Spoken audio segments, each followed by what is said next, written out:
has Joe Murray. For Boston sports fans, it's 98.5, the Sports Hub. Beasley Media Group Station.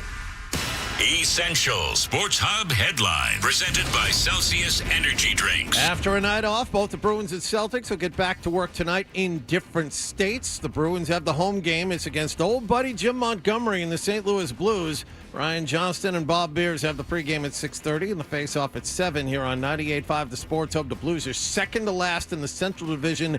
They've lost 7 of their last 10 games. Also, the Bruins sent forward Riley Tufte back to Providence yesterday. Celtics visit the Washington Wizards in D.C. this evening. Grandy and Max have the pregame at 6:30 and the tip-off at 7 over on 105.7 WROR. Jaylen Brown is listed as doubtful for tonight with a non-COVID illness and a home game coming up against the Lakers tomorrow night. Bill Belichick and Robert Kraft are both among the finalists for induction into the Pro Football Hall of Fame. Former players Ken Anderson, Roger Craig, and L.C. Greenwood are the other 3 men in this category. Up to 3 of those 5 can be elected. Patriots quarterback Drake May has been voted the AFC's Offensive Player of the Week. Patriots off for their bye week. They play Buffalo and Foxborough a week from Sunday. And another NFL news, the Cleveland Browns have announced Deshaun Watson will begin practicing this week. They have 21 days to decide whether or not to add him to the active roster. Sports Hub headlines are brought to you by Catches Law. At Catches, they specialize in helping those who have been injured not only from a one-time incident, but from a lifetime of hard work and labor. Does this sound like you? Visit CatchesLaw.com. I'm John Wallach on Boston's Home for Sports, 98.5 The Sports Hub. Your next update at 6:30.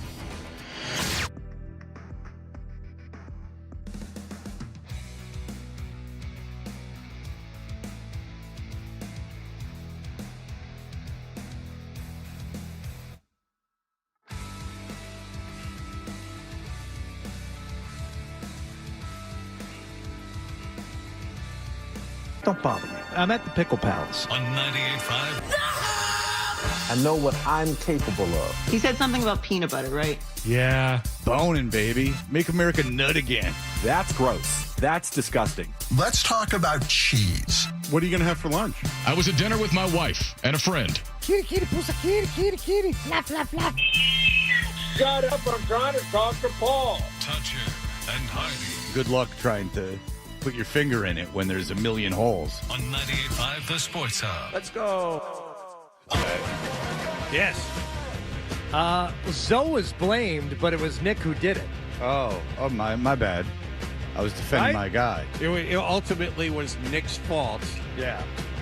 Zolak, I don't know how Zolak kind of inserted himself in the middle of that. I don't remember. Because he's taken so much crap from so many people over the years, like just taking things that aren't his, that he, and probably doesn't even remember. He just assumed he did do it. I think at one point he even accepted responsibility for it.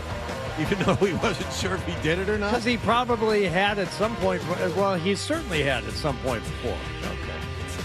Okay. Well, that's when you have your own cubicle with your name and title on it. That's what's going to happen. You're going to get some things stolen. Really weird. All right. And one of them just has like a bunch of crap in there that they've I don't even think is all theirs. I think people are just using it to store crap in. But the other one has like family photos and stuff. This cubicle, which is ridiculous because no one's ever here. So the idea that you would need a cubicle, like a workspace, is asinine. I've been in radio and started new shows, not like even this show, started like new show. I did it in Boston. I'd never worked with any of those people except for Crash. I did it in Atlanta when I moved to mornings and they half-assed however you want to explain, they got rid of the people that they got rid of and they put me and another guy in that I had to do all that. And I've never even had a work area. We've been over this. I had a drawer at 99X. There was an optional locker situation at WBCN and early Sports Hub, which I just didn't take advantage of. I saw the other day there's lockers here. We have lockers here, and I put stuff in a locker, and I set the combination, and I forget what the combination is. Yeah, that's a big thing. You can't. I tried to get into it the other day, and it's not just. I'm pretty sure I know what the combination is, but there's some methodology. You just can't punch in the numbers and turn it. It's like C arrow number and then the letter C again or something like that. and the instructions are written in a very small font. And I'm like, well, I'm not going to stand up with my nose an inch away from this thing and try and read it, or back up far enough to try and read it. I'm not going to go track down readers in order to get it. Right. I'm just, you know what? What's in there? I don't know. I don't care. Whatever. It'll be there until Gotta call I the need blue it. shirts. Interrupt one of them conversations. I bet Steve could get me in there. I bet you Steve could get you in there. Hell yeah. He's still all glittery from the strip club. He had a big date going Thanksgiving. I don't mean to tell tales out of school. Oh, yeah? That's what I heard in the hall. Nice. We're just yapping. We are Toucher and Hardy, Town Fair Tire Studios, 617-779-0985. You can watch us on YouTube. Subscribe to 98.5 The Sports Hub on YouTube and go ahead and do that. We're live, and then it's up there for good and all. And thank you to everyone for sending us their Spotify and Apple Music. The amount of time they've listened to the show, it actually could do nothing but make you feel good. I know how it is. I walk around playing audio in headphones hours a day. Jim, I got to walk that crazy-ass dog over an hour a day. What basically, even if I'm downstairs doing dishes or something, I'm listening to some sort of audio programming. So I could see how one could accumulate tens of thousands of hours over the course of a year of listening to something. I'm very well aware of it. I do it. And I appreciate that you send those to us, because it does make this feel like, we get ratings and everything, but whatever. This is a tangible thing about you feeling good enough about it to let us know about it, which we do always will appreciate. You know who's not appreciated? And this was not only in Slack, it was on the top of every news thing. Paul Dano. Now, I'll repeat. Top of everything yesterday. Just trying to enjoy my day. Had major oral surgery. We'll get to that later. I'm here. Don't worry about it. Yeah. And you all thought I wouldn't be here. But here I am. Rocking harder than ever. But anyway. Don't get dry socket. You got to be very No, careful. don't! No. Like 3 days, you can't do that. I'm going to give him a pack of straws for Christmas. It would destroy everything. Early present, Fred. I start jabbing myself with Very it. painful. I can't. So painful. But I'm stronger. Some say we're the strongest. They said it was the best teeth extraction. They've never had a better one. They looked under the infection. Lot better than your teeth. A lot better than that infection. It happens to only people that are very tough. Anyway, Paul Dano was called by Quentin Tarantino. Now, Quentin Tarantino, Yes. he made some great movies. Sure. In fact, he's on the Bret Easton Ellis podcast, and I am like a super fan of Bret Easton Ellis. I'm like not only his writing, but I'll like listen to anything he says. Like, I think he's incredibly smart. I think he got a little out of hand on Twitter because he just kept pushing it, and then he got really angry at the response. But I've been in that headspace before, so I can kind of understand it. So it's Quentin Tarantino on the Bret Easton Ellis podcast, which you have to pay for, which I don't pay for. But Tarantino about Paul Dano. Yes. You know Paul Dano? Paul Dano, I know from, let's see, at least 3 movies. There Will Be Blood. He was also in the Little Miss Sunshine movie. I think that's the name of it, right? Yeah. And I know I've seen him in something else. He but plays those the are Riddler in the new Batman. Oh, yeah. No, I did see that. I saw The that. Batman. Now, I believe I saw There Will Be Blood. I can tell you this. I've been told that Daniel Day-Lewis is a very good actor. Told. That's one of those things that people, they wag their finger at you and they say, he's the greatest actor of his generation. Because I don't know if I'm going to go see My Left Foot. Can't promise you that. Never seen it. I have seen Gangs of New York. I saw that, which I thought sucked. Which I will put right up there with The Departed as the not only terrible movies, but the 2 worst Martin Scorsese movies. Guy makes great movies. Those 2, and to borrow from Fred's vocabulary, believe me. It's okay? not my vocabulary. Okay. Trump's. If there's anything I know, it's a movie I don't like, because my favorite thing is informed viciousness. So if I don't like something like The Departed or Gangs of New York, I am more likely to watch those movies over and over and over again to identify what I hate about them so that I know and I can go after them accurately and informatively. It's like the Boom guys with me. Yes, exactly. That's right. That's right. So I've seen Gangs of New York many times. I've seen The Departed many times. They're both bad. But Daniel Day-Lewis is really good in Gangs of New York. He's one of the things that makes it like, okay, this. And he's got some terrible line deliveries in it. The editing choices in that movie are absolutely astounding, but he is a good actor. Yeah, he's the greatest because he's very odd. And then he took time to learn how to make shoes. Oh, he left Hollywood to learn how to craft fine shoes. That sounds right. That shows that he's eccentric and brilliant. You see? He's the most brilliant actor, even though I don't know if I've ever seen him in a movie. Because he became and I go to the cobbler? movies once a week, and I don't know if I've ever seen him in a movie. And I don't hesitate. I go to the West Newton Cinema. I see things that you guys never even heard of. Bad Shabbos? Did you see that? No, I don't think you did, and I did. That's got West Newton Cinema written all over it. It was in there forever. It was all right. It was pretty good. Okay. All right. So he says, hang on to your hat. The flaw is Paul Dano. He's talking about There Will Be Blood. Right. He says that he saw the movie, and he shared the list of his best movies of the 21st century. He could put the 2007 Western thriller at number 5, noting that it would stand a better chance to be in number 1 or number 2 if it didn't have that big giant flaw in it. The flaw is Paul Dano. Obviously, it's supposed to be a two-hander, and it's so drastically obvious that it's not a two-hander. He is weak sauce. Two-hand, does that mean it's... Stop it. Okay. You just ran over the most important part. He's a two-hander. It's supposed to be a two-hander, like a double knuckle sandwich. But ... He's weak sauce. Okay. Now you're at home, Paul Dano. You're doing whatever Paul Dano does, like tying the noose in the closet before you get the lotions out. Sure. And you're sitting there and you're doing all these things, and then someone texts you and they go, "Did you hear what Tarantino said?" He said, "What? You're weak sauce, buddy boy." He's got a weak chin. I know. He's like one of us. He's like me. He's weak sauce, man. He's a weak sister.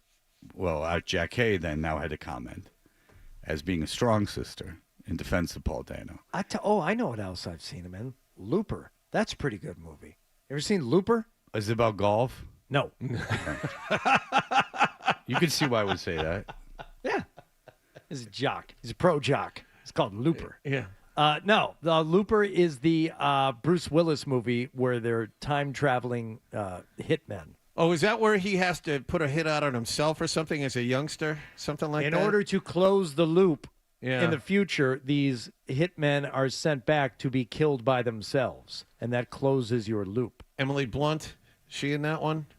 I don't know. Yes. Is it Emily Blunt? Yes. Yeah. All right. Oh, yeah. Yes. I couldn't pick Emily Blunt out of a lineup, and I know I've seen her in movies. All right, so She's a delight. anyway, Quentin Tarantino, who's very famous, but he doesn't make a lot of movies. I like most of his movies. And then there's Paul Dano, who's on the top of everyone's mind. This is like a lead story on several mainstream websites, and has gone viral. That Quentin Tarantino on the Bret Easton Ellis podcast that you have to pay for. And I'm a huge Bret Easton Ellis fan, and I've read every single thing he's ever written, like articles and everything. I've read. You hear me do that whole post-Empire thing I stole from him. I did that. I don't pay for it, but Paul Dano, who Fred, would you who cares? Would you look upon this as an example of punching down? No, because he's talking about There Will Be Blood, which is a movie that he has in his top. I'll tell you exactly why it's not. It's because it's a movie he's got. Now, look, is it as a person, as a man, is it necessary to like go after Paul Dano? But they're talking about movies, open and honesty. Bret Easton Ellis is a very opinionated guy. I think he's a brilliant guy, and he's very opinionated, and I think he's unfairly labeled and lumped in with people. That's completely unfair to lump him in with. But anyway. you're sitting there having a conversation about movies, and you're having like a flowing dialogue. You're on the Bret Easton Ellis podcast. I mean, you're not on, Charlie Rose before he was a molester or whatever he did. So like, you're sitting there. You're not on you're not in front of Congress. I mean, you're sitting there with Bret Easton Ellis. He can be very engaging, and you're sitting there, and he goes, "You're just shooting the S about movies," and you go, "There Would Be Blood was great. I have it in my top 5." So all right there, you're not punching down because you're like, I didn't say he was punching down the movie at Paul Dano. No, is he punching down at Paul Dano? No, I'm saying that's why he's not, because he's saying if he was like, hey, I saw this. You want to see something dumb? There was this Canadian movie with this kid that, and this director sucks, and you should see how dumb this is. And it's like, well, why are you bringing this up? This is a flowing conversation about the greatest films of the last 25 years. It is punching down, and I'm going to tell you why. Again, to borrow from you. Weak sauce. I'm going to tell you why. You're a Hollywood agent. Put your agent hat on. You're sitting in your big office. Give me my yarmulke. Okay.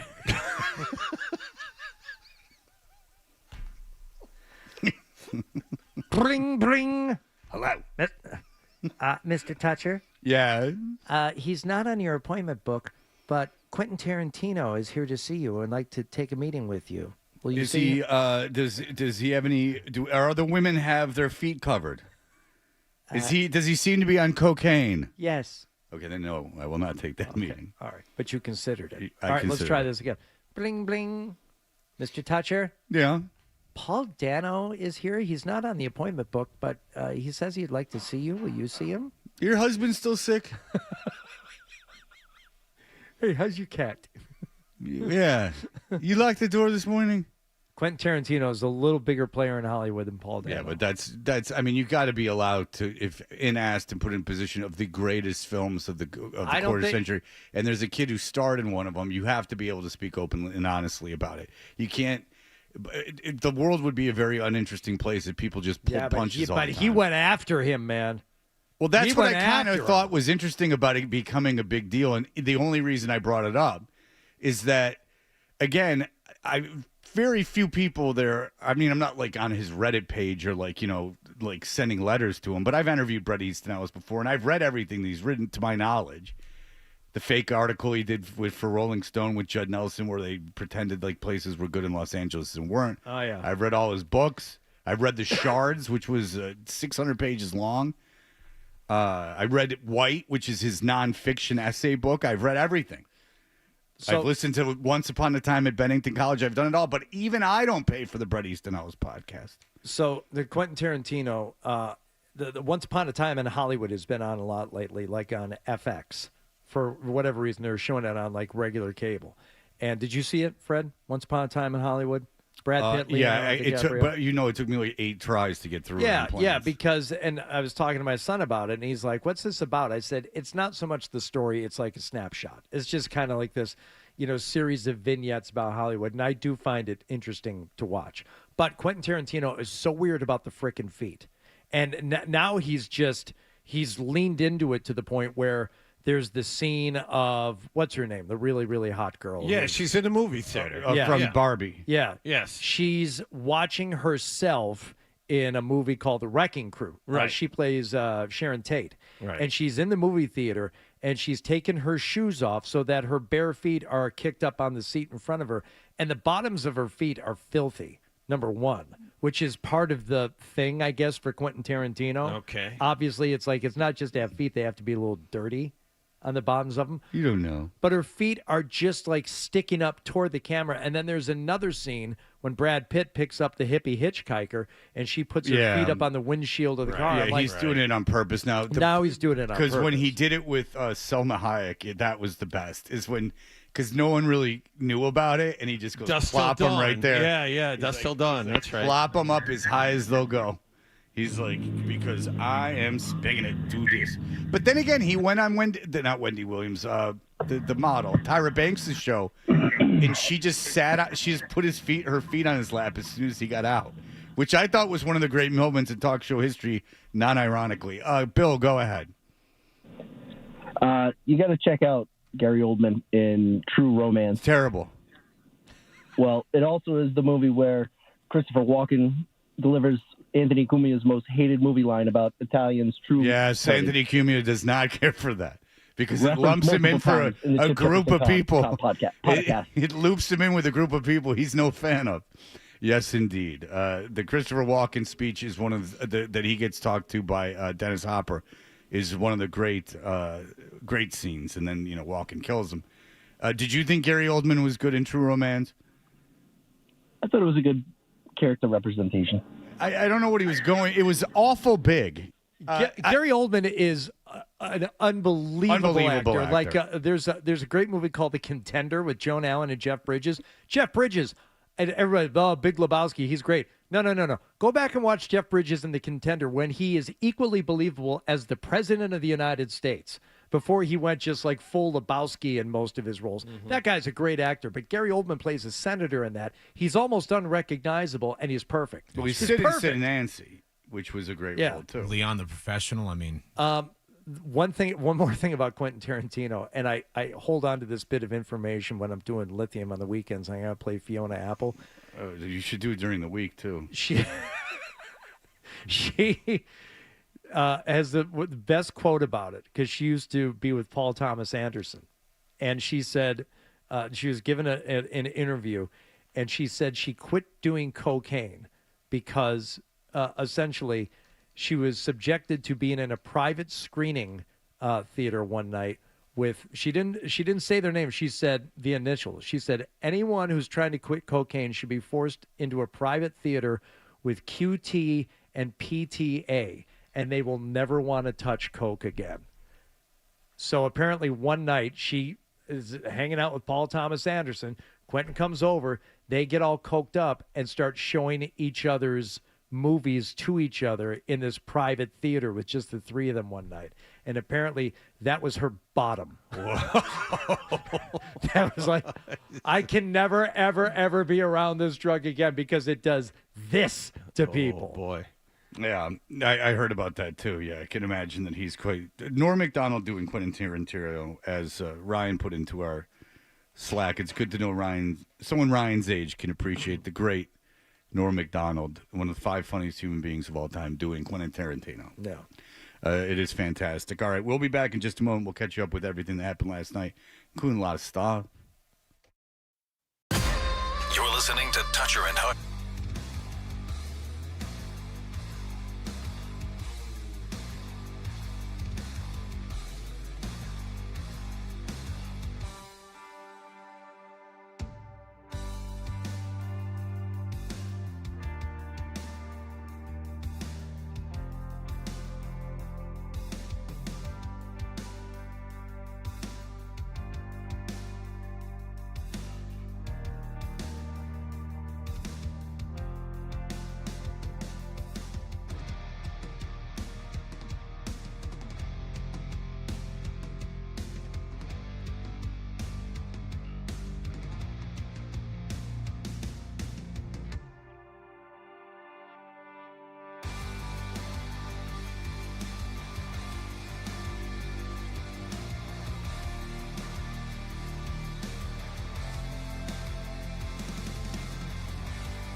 Have to spend $40. Cough it up, and let's get back to Toucher and Hardy on the Sports Hub. Did you catch the game last night? We are Toucher and Hardy. What happened to you last night is brought to you by Leonard Harris Transplant Associates, where your hair doesn't have to be a game of what happened. To change your lettuce and change your life with Dr. Matthew Lopresti at 1-800-GET-HAIR. Go ahead, Hardy. All right, so no more Woj bombs, but yesterday we got a sham shocker, maybe? Okay. Yeah, that's good. Shocker.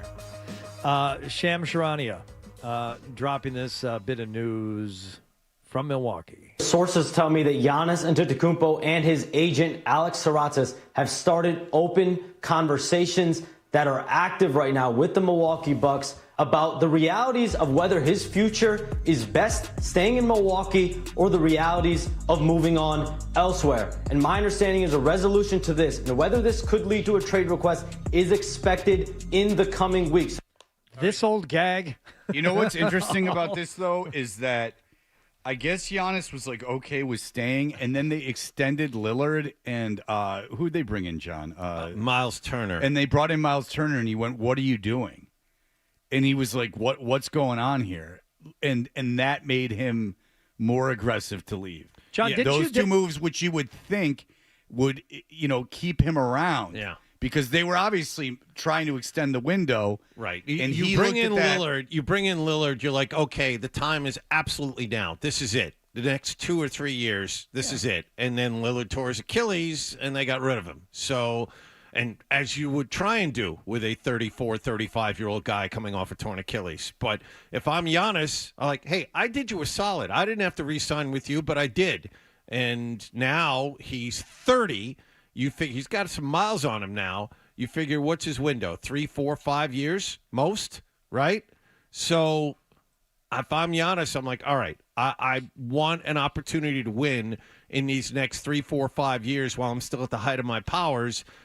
It looks more to me like we're on the downslope than the upslope. Well, I don't blame him. I got news for you. I do that too. He's got to extend the amount of teams that can do it, because if it's just the Knicks, if I'm Milwaukee, I'm not doing it. I have no obligation to do it. And that's the thing. I mean, he's making $58 million next year. There are only, how many teams can afford that? Right. And so it's going to be, even with the cap rules as screwy as so they it's going to be like, look, here's what I tell him. I go, Giannis, we love you. You've done so much for this franchise. We'll honor your request, but here's what I have to tell you, is that if you limit it to a couple teams and you hamstring us even more than we already are, I'm not going to move you for a value that I don't feel is fair for this franchise. And number two is, you make so much money and the rules are so much different now, I'm not positive where I can move you. So if you really want to move, you really can't have any restrictions at all. Right. Like, you kind of just got to go to where we send you, because you make $58 million a year, and teams,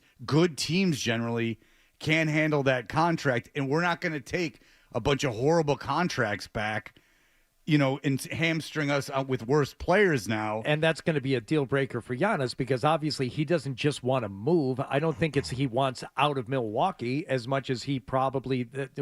I would think the main reason for him wanting to leave is he wants a chance to win somewhere else. Okay, out of the good teams that could do it, like the Pistons could do it. Mm-hmm. Would the Pistons do it though? Like, if you're the Pistons, would you do that? Boy, you'd have to give up. No, you'd have to give up a lot, and you would have to. But they have a ton of picks, and they have a ton of cap room. But who out of that do you give up Duran to like get Duran and a bunch of picks and everything just to bring Giannis in? It seems like you have a pretty good thing developing. I don't know why you'd want to bring in Giannis. Still building that thing. Yeah, exactly. And so, like, where else, John? Could he go to Orlando? That's the thing. If you're a good team, let's go back to your two reasons. It's way more option B. It's way more the salary cap. It's not Larry Bird writes, it's total money spent that puts you over the apron. You lump $58 million on top of anything. It's impossible not to incur some of the NBA draconian penalties. Look, if how much does Ja Morant make? I got to check that. I don't know off the top because of my head. he's got to get out of there. So I'm wondering if they could give you like all their drafts forever and John Morant, and that would kind of equal things. He's financially. projected to go up to almost $45 million. Yeah. So I wonder if you would take on John Morant.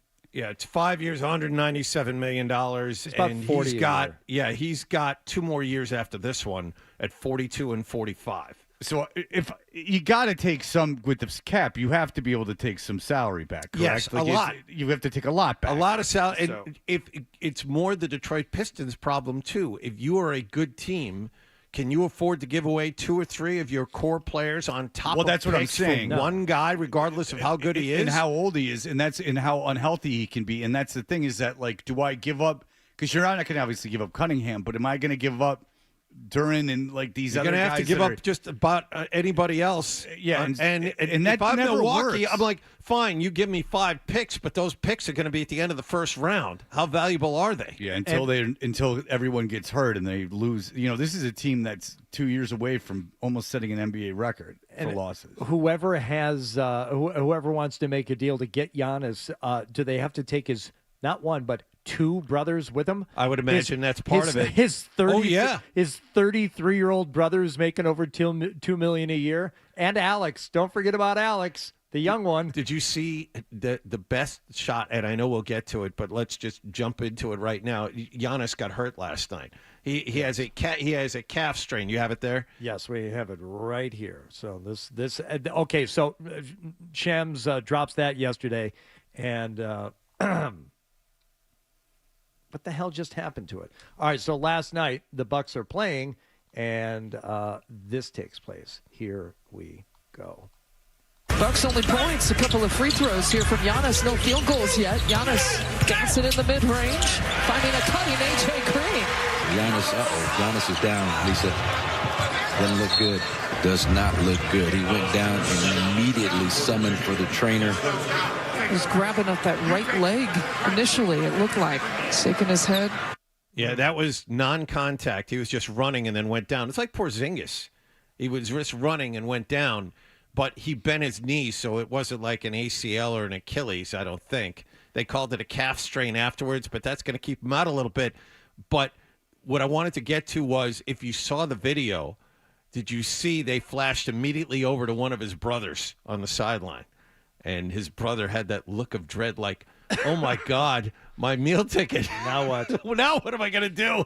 Yeah, Doc Rivers was talking about it after the game. And yeah, the first thing you think non-contact like that is like, oh, is it an Achilles? Because we've seen it so much. Guy goes down with no contact like that. Have you guys ruled Achilles? Is that something you're still testing on? Yeah, I think we've ruled that out, honestly. But I don't think it was no contact either. I thought the bump, you watch the bump drive, that's what threw him off balance. You know, he got bumped in, and then someone landed on top of him. I thought the bump was what made him lose his balance. And then it looked like it was no one around. But I thought it was the bump that threw him off balance. Yeah, and it's enough with the cameo in the locker room. Doing the bump. But See, I was thinking Cottonmouth Kings. Bump, bump, bump. That's the sound of the 50s when they're hitting in the trunk, because they had bump, bump, bump. What song We're is the that? Cottonmouth Kings, and we don't give up. Oh, Cottonmouth Kings. Cottonmouth Kings. One of the bases for the sentence were in that band.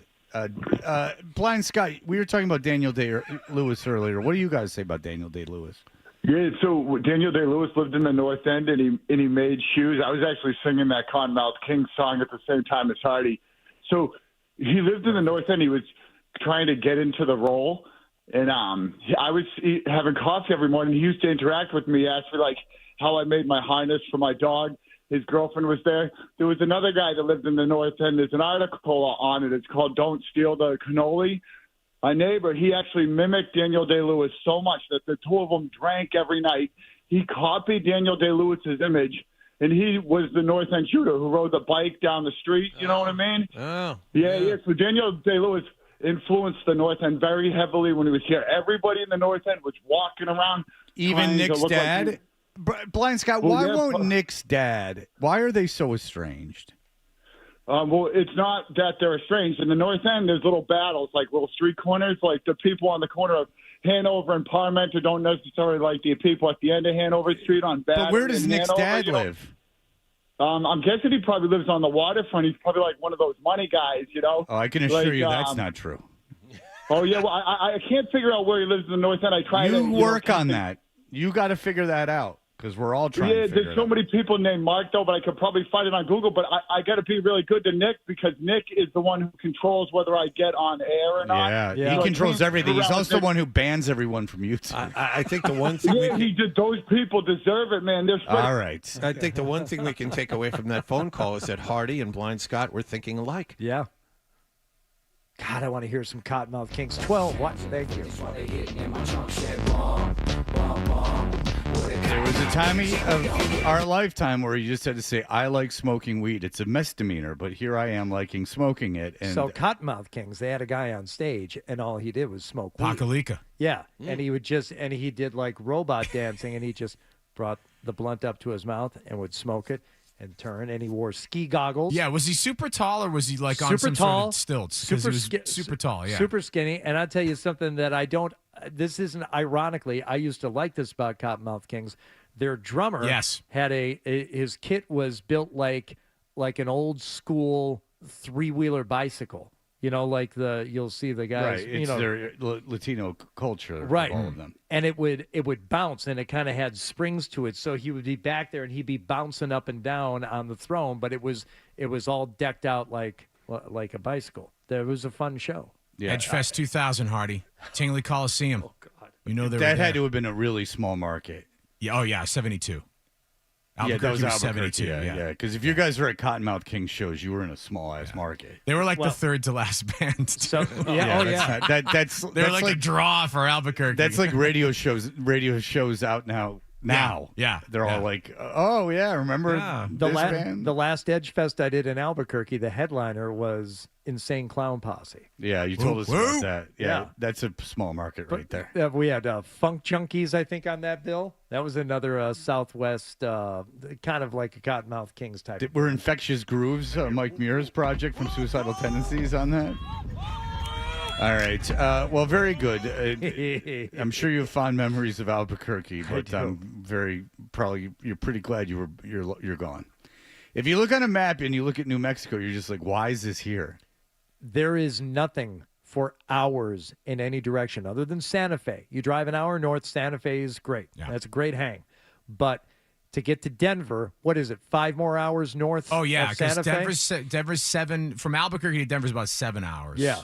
To the east, you don't want to go anywhere east. Amarillo, like West Texas. Amarillo's a dump. To the west, it's 6 hours to Phoenix, and south there's nothing. But except for that Missile little range. Santa Fe area, you're geographically it's almost like a throw-in. I used to not joke about this. I said the world could end and we wouldn't know for 2 days. No, You're because so isolated in the just middle of the desert. If you look at a map, even a map without even knowing it's desert, just look at a map. Like that's somewhere like the weakest dude got New Mexico, like when they were making states, because okay, you want some land here. It's like the Rust Belt, the East Coast, the West Coast. There's mountains in those pretentious mountains. There's mountains in in Wyoming and great rivers in Montana, and there's mountains in Colorado. There are things, but then there are some states that are just like, why did the U.S. even want this? And you'll be on an interstate, like a federally funded highway, and you'll see signs that say like "last chance for gas." We're not joking. Yeah. If you need gas, you have to get it here because there will be no more gas for 100 miles. Grants, New Mexico. You right? won't see anything. You're traveling west. Yeah, you're driving through the White Sands Missile Range that they just used to set off atomic bombs. So you're just, hours of driving and you won't see a thing. Nothing lives. There's nothing out there. Oh, God, that would freak me out. It's really weird, yeah.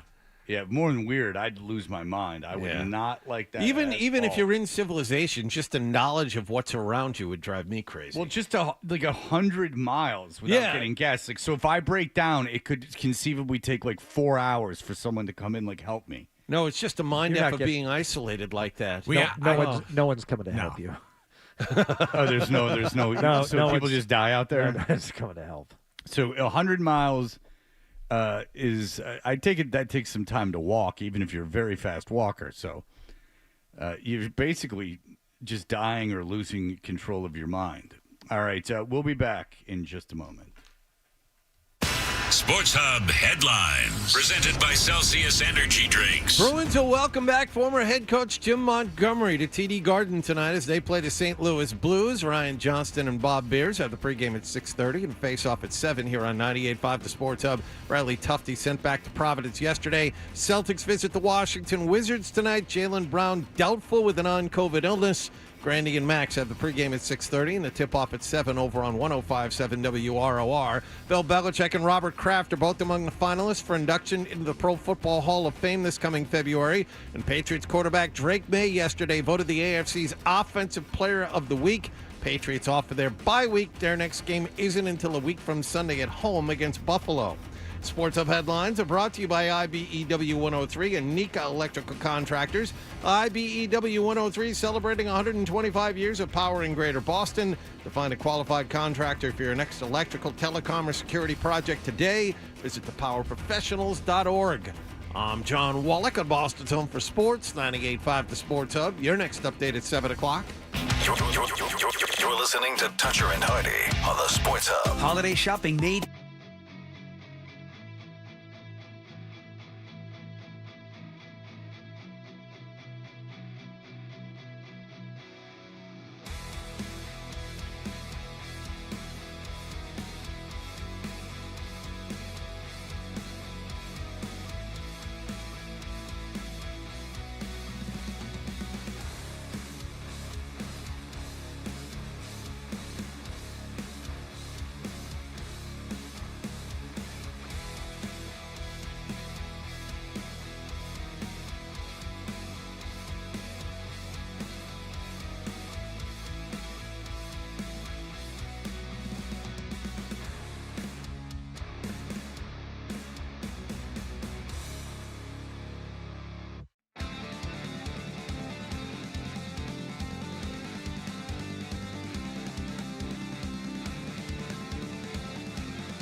Sports Hub.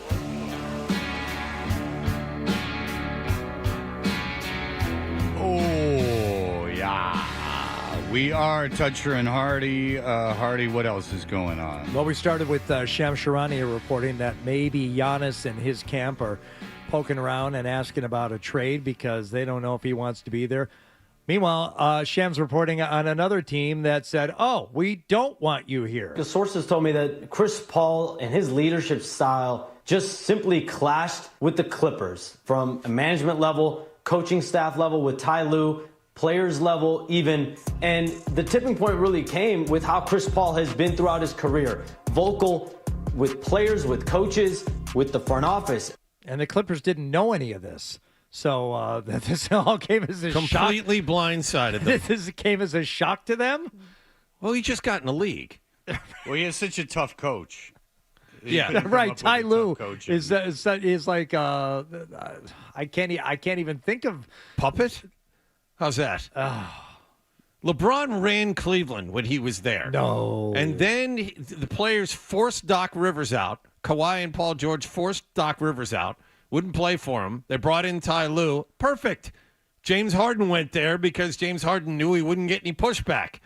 So, Ty Lue is a guy who will let players run rampant. It seems to me the dime store summation of this is that Chris Paul wanted the coaches and the ownership to run the team. That's what it seems like. That's what's being reported, that he's like, hey, this every man for himself, and it's you're not going to win anything doing this. This team belongs to players, and it's a players' league, and we should all be leaders. No, we need somebody in charge of this. I have 1 year left. I'm 40. I would prefer to win a championship, and the way to do that is you have a power structure in place. Apparently not. Well, were they getting along at all? I'm told Ty Lue simply was not on speaking terms with Chris Paul for the last several weeks. And one source told me that it felt like Ty Lue felt like Chris Paul might have been stepping on toes. Whatever the case may be, Chris Paul is now out and they've sent him home. He obviously felt like he could still play for this team and be a contributor, but the Clippers wanted to move on, and they did so overnight.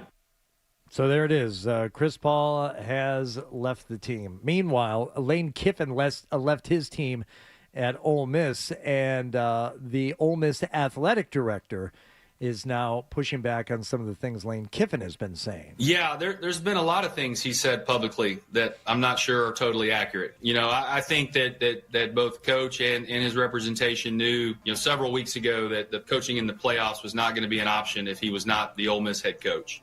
Okay, but he kind of still is at the point. What was he saying stuff, and then you changed your mind? So him finding out at 8:30 on Sunday morning for the very first time that he would not be coaching the playoff is not accurate? No, that's not accurate. That's not accurate. The only thing that was a little bit of a wrinkle in it, Richard, was the fact that if Auburn had beaten Alabama, we were going to play in the SEC championship. That threw a little wrinkle in it. Not to say he would have coached in that game, but with the shorter time period, that was maybe the only little nuance to it. But absolutely, it was very clear that coaching in the postseason was not going to be an option for Coach Kiffin a few weeks ago.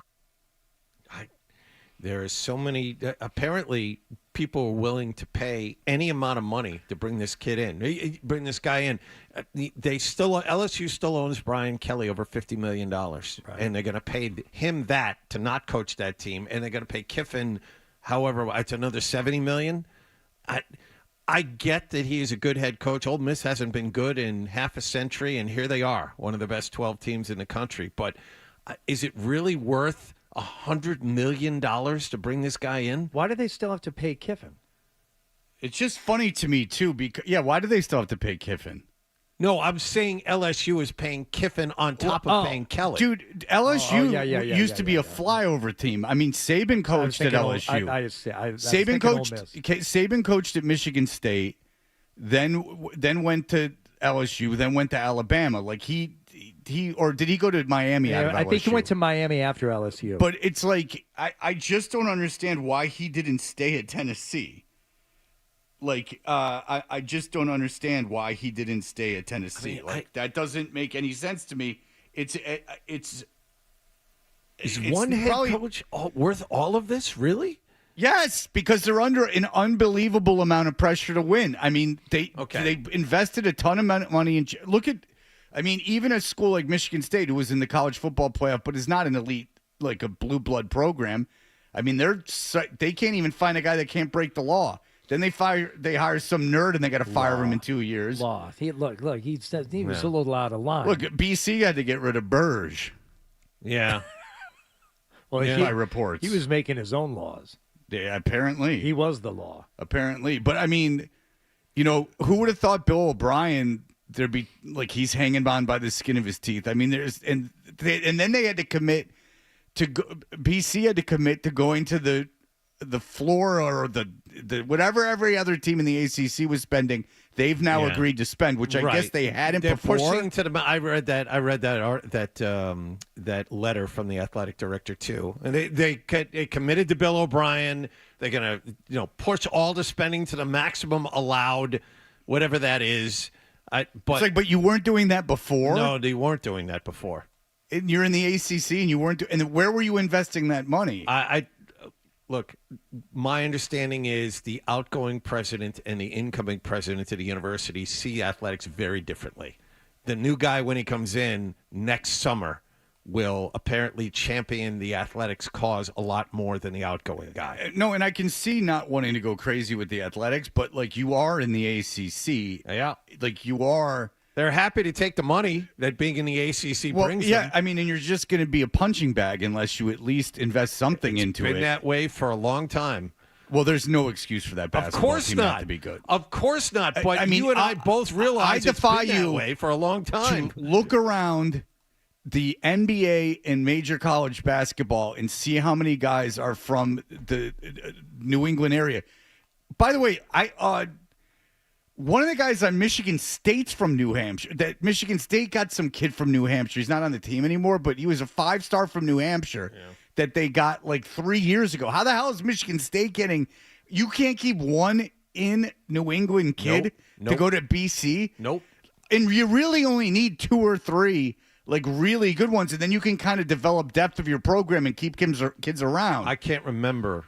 Honestly, I'm trying to remember. It's certainly not the last 10 years, but I can't remember the last time a top recruit from New England, let alone Massachusetts, stayed here to play at BC. When it comes time to make that decision, then these kids, Fred, know, regardless of what their actual talent level is, they grow up, they watch college football, they watch it all over the country, and it's never on their radar or on their wish list to stay here and play here for one of these teams. But that's football. I'm talking about basketball. Like basketball, you don't need to get 100 kids on your roster. Basketball, you need to really get 5 kids.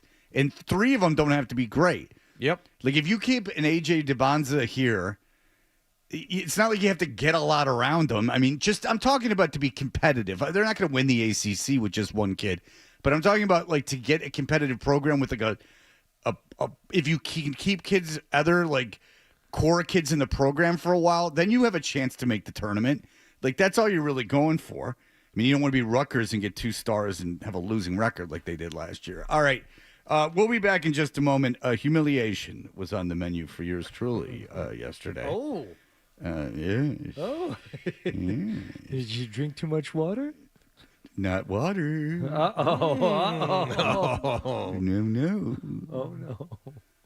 That's not tea. We'll be back in just a moment.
Heating, Cooling, and Electric, our Finish Strong Friday partner. They're the local and independently owned go-to since 92. Visit them at call128.com.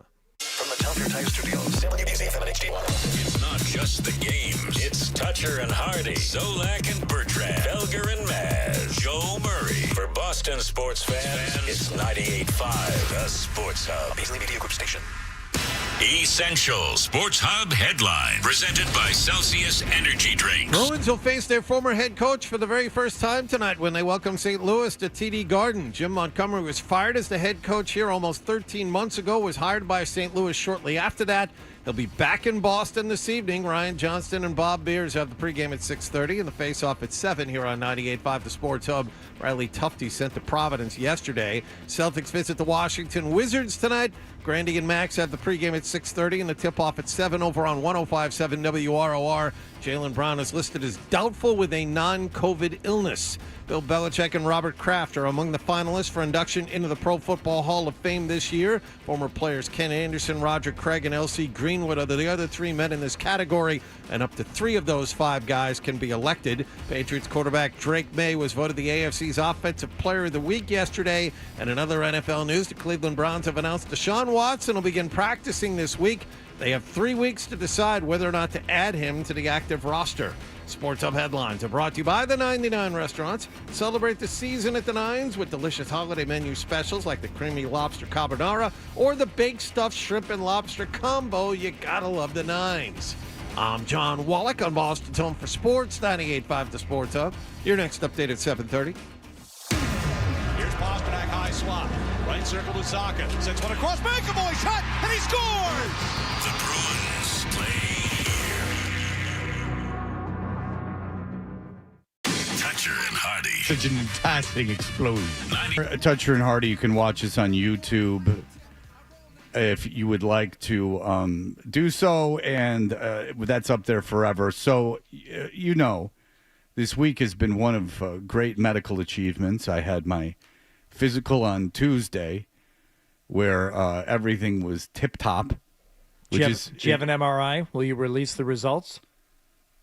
It was so good they said come back for another one if I could steal a joke from Saturday Night Live. So there was a time where Fred would prep himself for his physical every year. He detoxed for about a week beforehand. I told Marcy I did that once, and she got so mad at me. She's like, "What do you mean?" I said, "I do a juice cleanse before I go in, so my blood numbers are really good." Yeah, that's exactly what I do. I wouldn't drink, and then I would run. Yeah, to the best of my ability to try to get my blood cleaned out and get maybe the lipids down a little bit. Yeah, and she's like, "Well, what's the point of it?" I said, "The point is, I don't want to get yelled at. That's it goes back to childhood. I just don't want to get in trouble, from an authority figure like a doctor. So that's what I'm going to do." Yeah, when I first moved here, not for the whole time, but say when I was around 40, I got a doctor, and he's this cool old guy, and his whole he's smoking and drinking, he didn't care. All of it was great, and then it was so he was the best, and I would just be yeah, and he'd be don't worry about it, kid. And then he retired. Look at you, you're doing great. Yeah, he's you're awesome. He's and I'd be all right, Dr. Hervis, thank you. And then he was replaced by a very by the book young woman, not young woman, but a very middle-aged woman, by the book. And that all changed because she would weigh. She'd come in, they've already weighed and measured you, and she'd be "You're obese." I go, "Thank you." Yeah. You're not obese. You're just very fat. That's what she would say. Well, that's nicer. Yeah, she'd be "You're not technically obese, but you're very fat." Yeah. And I'd be "Oh," or very overweight or whatever. So I would be "Oh, well, thank you." But yeah, now everything is cosmetic. Now I don't all the things that I used to have to do back then I don't have to do anymore. But they did give me an EKG because I had gotten one before. EKG's fine. Don't worry, guys. But they put those. Well, did you do the stress test? What's the stress test? Okay, so twice in my life, VO2 max. One time I got online, talked to my doctor. I said, "Look, I'm having this weird shoulder chest pain. when I'm like just walking the dog in the morning. That's what you're First- calling walking the dog. His shoulders are in because he's always walking the dog. Yeah, hitchhiking under the big white tent. Prop them sheet up on the knees. All right, so he says, "All right, come on in," and I said, "Fine." And he put me through the stress test, and I was doing this where you get on a treadmill and you essentially run until you're going to collapse. And the technicians watching it, they're saying, they're watching my numbers. They said, everything's fine. Why are you here? And I'm like, I told my doctor I was having chest pains. And they said, oh, don't ever tell your doctor you're having chest pains. Yeah. You're going to end up here doing this again. Are you having fun? Like, no, this sucks. And they're like, okay, get off. You're fine. But at the other time I did it, I thought I was having a heart attack. And instead I was having a bout of vertigo. Oof. But I went to the emergency room. I was driving in to do the show with Zoe and Beetle one day, and I started getting. I had one stop to make on the way in, and I started getting like sweaty, and I was like chilled, but it was like 80 degrees out, and I'm like, I'm having a heart attack. I don't know what this is. I drove over to St. Elizabeth's there in Brighton. Yeah, St. East. And they gave me a stress test then, and until they figured out, no, it's vertigo. Lay down, and it'll go away maybe. And about 6 hours later, it went away. It's scary, the vertigo. But they had to put these pads on my chest, and it wasn't easy, but whatever, they did it. So I go, they did that, and I got my shingle shot. I called Hardy. I said, about a 14-year-old kid gave me my shingle shot at CVS. They wouldn't give it to me at the doctor. They said to get it at CVS. And so but they want my doctor won't do it either. Whatever. But so the kid might have been a 14-year-old kid, had like braces and everything, gave me the shingle shot. And he like took forever to do it, but then once he got in, I'm like, "Is this a shingle shot?" And then he stuck it in my arm, like he didn't even go like, "This is the shingle shot." Oh. He just jammed it in my arm, and he goes, "Is this your first or second?" I go, "First." He goes, "I can't remember if it's the first or second, but one makes you has ill effects." And I went, "Oh, you're 16 or 14 or 15. I'm not going to ask you what they are." So I called Hardy. I remembered him going on and on about the shingle shot. Oh, so yeah, I was insufferable. I'm joking. I just remember that you had talked to someone about that. I overheard you talking about it. Thank you, because that phone call inspired me to go yesterday to get my second shingle shot. And I couldn't remember when I had gone in. Take that, RFK Jr. Yeah, and they looked at it, and the guy's getting like, shots all over the place. He's like, oh, you're getting it under the wire here. Yeah, you had to get it within the next month. And I said, okay. And I got home. And I told Marcy, I'm like, yeah, I went and got my shingle shot. Like, give me some credit for doing something, good. Mm-hmm. And she said, oh, no, what do you have the rest of the day? I said, I'm going to play pickleball, and, that's it. The huge. And she said, oh, no, the second one is much worse. Like, get out of here. And it was fine. I did no ill effect. The only thing that ever made me sick that was a shot was Ozempic. The one time I took Ozempic, it made me incredibly, incredibly, incredibly sick. And I just got to tell you, if something made me that sick, I wouldn't take it. I mean, I'm not telling you. I can't over explain how sick I was. Like I had my son come get me and take me to my ex-wife's house because I could not make it to the bathroom to throw up. And I needed someone to get me I was dying. It did something to my system. Like if it would have kept that up if I don't have to, I don't like particularly going to the hospital. I'm like everyone else who loves it. But I if that would have kept up into the night that badly, I would have had to go to the hospital, and they would have given I've had stuff like no good. That's intestinal MRIs and stuff up your ass. Oh, jeez. Yeah, you don't like that. Right No. Right on. You know my story. You made fun of it yesterday. Yeah. And I haven't forgiven you. So anyway, I go, that's a long way to go because I don't know how long this story is going to be. But I went to, yesterday very bravely, I went to the dentist and I got 5% off if I paid the $13,000 up front. So I was very wise in doing that. Could you ask for a breakdown? I have a breakdown, okay. Obviously. I have a very thorough breakdown. I want to know how much less it would be if you did not insist on being essentially put to sleep. $700 less. the sedation and the wake up is only a total of $700. How much would it be? I mean, I can certainly bring it in for your pleasure. I have several copies of it. Yeah, I'd like to see it. Yeah, because what do you think? It's $5,000? I think you insisting on being put out entirely insisting. Twice. No, once. You said you're going to do it for the bone graft, I guess I don't. They did the bone graft with this one, so they just have to put the stick in it next. Okay. So this is my only. Yeah, I want to see how much that cut. How much of the $13,000 is you needing to go all the way out to have one tooth pulled? $13,000, $2,500 paid by insurance. So and plus the 5% off. That equaled $13,000. Okay. Yes, it was. You're right. It was $7,000 of the $13,000 was being put out. I thought so. Yeah. Well done. That's exactly what it is. That's how they get you. And they don't even really knock you out. They give you ketamine, which is kind of an interesting experience. But anyway, so I go in there and look what's on the TV right now. I know that's God telling me start doing ketamine. So they go to put the pads on because they got to monitor your heart because this is a JV operation. This ain't like the hospital where they're knocking you out all the time, or like the place where you get the colonoscopies, which is just like a warehouse of like a Valvoline of colonoscopies, and they'll knock you out. There's a guy in the bed next to you getting the same thing. I'm like, what? It's absolutely true.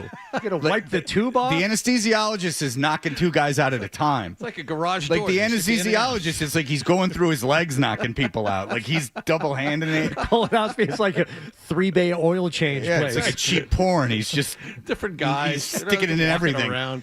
And so. So but like it's all they only do it a couple times a day. So and they, in fairness, they do it a lot because there were two other people coming out when I was going in, and like coming out of anesthesia. So they go to put the paddles on, and they have to put one on your stomach and then two on your chest.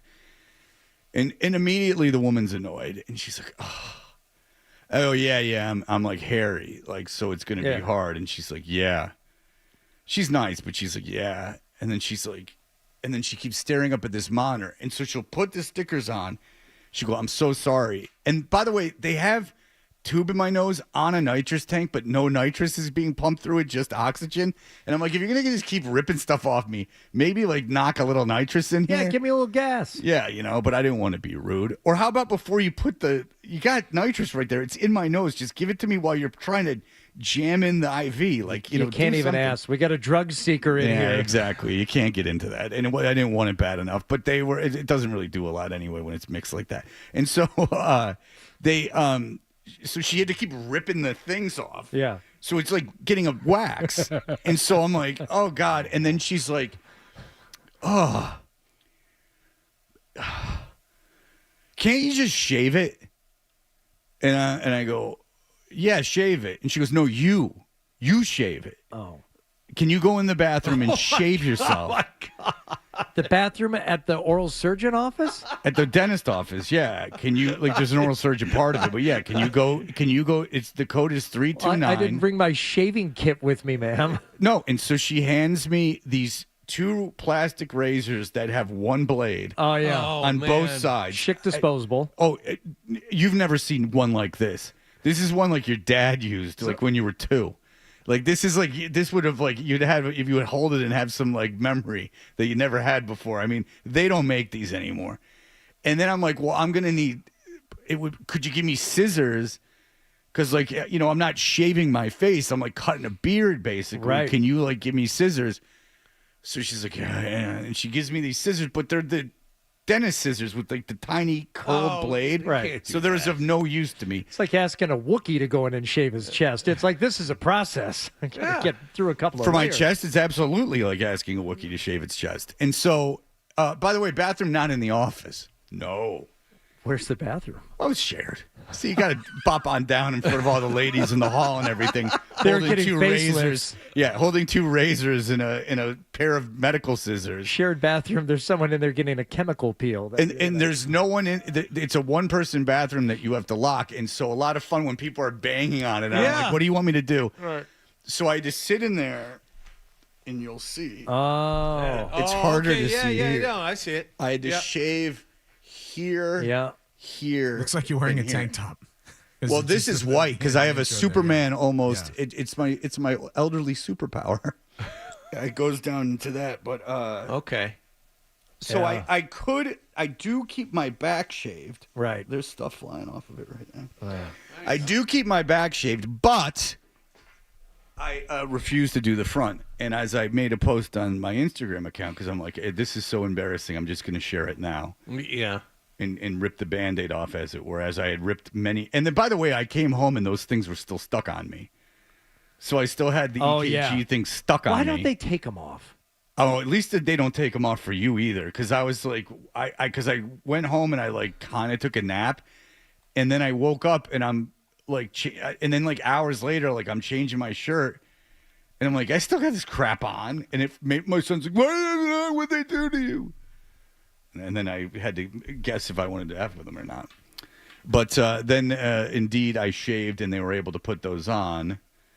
And my Whoop did not like it. The Whoop did not count as sleep. Oh, I'm sure it did not. Now, did they let you drive yourself home? No. My ex-wife drove and was nice enough to drive and pick me up because she was liking the amount of money I was spending. Okay. Now, here's the other thing. Not here locally, but when I've did this before, when I had my wisdom teeth out, the oral surgeon office had a separate exit door for people leaving surgery. No, because the lady even said to me, you don't want the people in the waiting room seeing after. She goes, you don't feel screwed up, do you? And I go, no. And she goes, good, because these kids come in here and they act like they're super high after the thing's over, and I know they're not. And I'm like, no, I'm fine. I mean, they put me in a wheelchair. But then when I got to the corner, I just got out of the wheelchair and got in my ex-wife's car. Yeah. I mean, I was fine. I was fine. I wasn't high anymore at all. Like, I wasn't. Believe me, I was checking. I was like, how long can I ride this thing? But it wasn't even like you gotta eat a banana. What? That helps you extend the trip. Oh, I thought it was with acid. You get those orange. You gotta eat oranges, the vitamin C. But anyway, and you recall from the email yesterday, I'm an acid casualty from the 60s. That's right. All right. But, yeah, they made me shave my chest in the bathroom. How long did it take you to do all of that? Well, between the Instagram post and calling a bunch of people and telling them I had to shave my chest, probably about 20 minutes. Okay. The real question is how long before the procedure did it take for me to pay that bill? That's the real question. That might have taken 35 minutes to pay that bill. I threw him for a loop. I'm like, you said something about taking money off if I pay now. And they're like, well, you're coming in 4 times. I'm like, who cares? Right. You know, and that was a whole situation. Oh, yeah.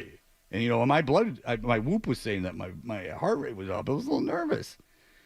And I had to stand there for 35 minutes, you know, knocking out big financial plans. Did you ice the jaw, the outside of the cheek? No, it was sore when I was coming home. I took, a lot of OxyContin. No, I took the ibuprofen they gave me, and then it didn't hurt for the rest of the day, and it doesn't hurt at all now. Nice. Good for you. No, and it didn't swell, so they did a good job. That I'll tell them. It didn't swell up. So, but it is gone, as you can see. The tooth is missing. And when you've lied this long, I mean, I had to pay a guy on the street to knock it out. I mean, that's how desperate I've become. And shave my own chest, just so I'd have a story. All right, look, there are 2 people that are eligible and finalists for the Hall of Fame. And they both deserve to be in, but what if they both get in at the same time? And why one of them needs to get in this time? Because now is the worst time for them to get in. This is all what's going to come in just a moment. Stay tuned for more.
reached the. I don't have to tell you where we've reached. We've reached the Blue Ribbon committees. They have made their selections in coach, contributor, and seniors category. And being elected to the Hall of Fame in the seniors category is the greatest category of all because it meant that you didn't get in until it was time to be a senior. And when they put senior on anything after high school or college, even college, I would say, it really resonates positively. Yeah, it's not great. Like even a senior in college is kind of like fun's over, boys. Yeah. Like, so moving within one step of inclusion of the next class of enshrinees are Robert Kraft, Bill Belichick, Ken Anderson, who I saw play in the Super Bowl. I have no recollection of it, but I did in person. Roger Craig and L.C. Greenwood, who are seniors. Mm-hmm. The remaining bar to clear approval from at least 80% of the members of the full selection committee at their annual meeting next year, which we've heard is a real crazy situation where it's a hoot. They lock everyone in the room. They literally and like Peter King takes about 45 minutes to explain things, and one guy is in charge of politicking for the other. Like they make a presentation about why the person should get in. So this is it. Like no other players. No, this is it. No first time ballot guys are like available. Or anything? No. This is a separate induction from the first time ballot guys. This is separate. There are 5 guys in this particular category. The Blue Ribbon Committee. How many? So how many of these get in generally? Well, up to 3. Each voter can vote for up to 3. Can vote for 3 guys, but you have to get 80% of the vote to get in. Okay. Is Bert Breer on this process? I do not know. Will he smoke a cigar? These are all questions that need to be answered. Yes, this is separate. Okay. Kraft is the nominee for the builders category. Belichick is the nominee from the coaching category, and then you have those 3 senior players. Okay, thank you for the explanation. All in one group. So not a huge amount of competition because Ken Anderson, I can't imagine under any metric belongs in the Hall of Fame. Nope. L.C. Greenwood should put him in the Hall of Fame. Put Lee Greenwood in there and then have him do the Super Bowl halftime show. Now that is a 1-2 punch. Lee Greenwood said he wouldn't do it unless you put him in because he's too big for it. He said he won't do it. If you'll recall, the Speaker of the House that is having a lot of fun right now. Everyone's a big fan of him, including his own party. He said bring in Lee Greenwood, and it's thoughts like that keep you on the cusp of the American people. Yeah, he's got his fingers on the pulse. Yeah, and he looks like it too when you look at him. He looks like a pretty hip guy. Even though he's from the middle of nowhere, Louisiana, he still looks like he came out of like a judge. All right, so Lee Greenwood. No, that's not his name. L.C. Greenwood. L.C. Greenwood's on that Steelers defense with it's like Ham, Lambert, Snell. Will you stop effing interrupting me? Sorry. Jesus Christ, John. I'm like trying to think. You can add at the end. Okay. Fine. Blunt, Ham, Lambert, Green, Snell, and then is that it? Is that the 5 that are off that defense? That 70s defense? I do believe you are correct. Okay. All right. And so, I mean, that was a tremendous defense. But Greenwood was like the 5th or 6th best out of all of them. Was he not better than Snell? I don't know. I mean, I wasn't really around. Those were the teams my dad liked. I'll tell you this: he's better than Lynn Swann. Lynn Swann was not as good as John Stallworth, and John Stallworth wasn't as good as Franco Harris. So I'll tell you that Lynn Swann made great catches. His numbers are not so fantastic. But would you have a problem if L.C. Greenwood was in the Hall of Fame? I'm sure the answer is no. Yeah. And I don't think Roger Craig should necessarily be in the Hall of Fame. Because was he even the running back on all those 49ers teams? He was on all of them. He was during the early 80s. He was that guy. He's the only running back in history to run for 1,000 yards and have 1,000 yards receiving in the same season. Okay. So, I mean. Fine. So put Roger Craig in the Super Bowl. Yeah, 3 Super Bowls. So say you put those 2 guys in. So now it's between Kraft and Belichick. I'll tell you why I want Belichick to go in. A, it's funny because Kraft wants it so bad. And so it's funny when he doesn't. And we all agree on that. Oh, sure. I mean, when someone desperately wants something and they're putting together like daises or not daises, when they're putting together, they have a guy who's like, going around politicking for them and then they don't get what they want. We read this, I think it was last year at this time, that Kraft desperately wants to go in. that Stacey James, who works for the Patriots, would provide dossier folders to promote Kraft, and the voters were turned off by this. They sent the same thing twice to voters, and they sent copies of the film that they did for Apple TV. But they put together this book, and it's like you send it once, that's viewed as a little pushy. When you send it a second time, that's when they push back and say, okay, no, now you're not getting in. Right.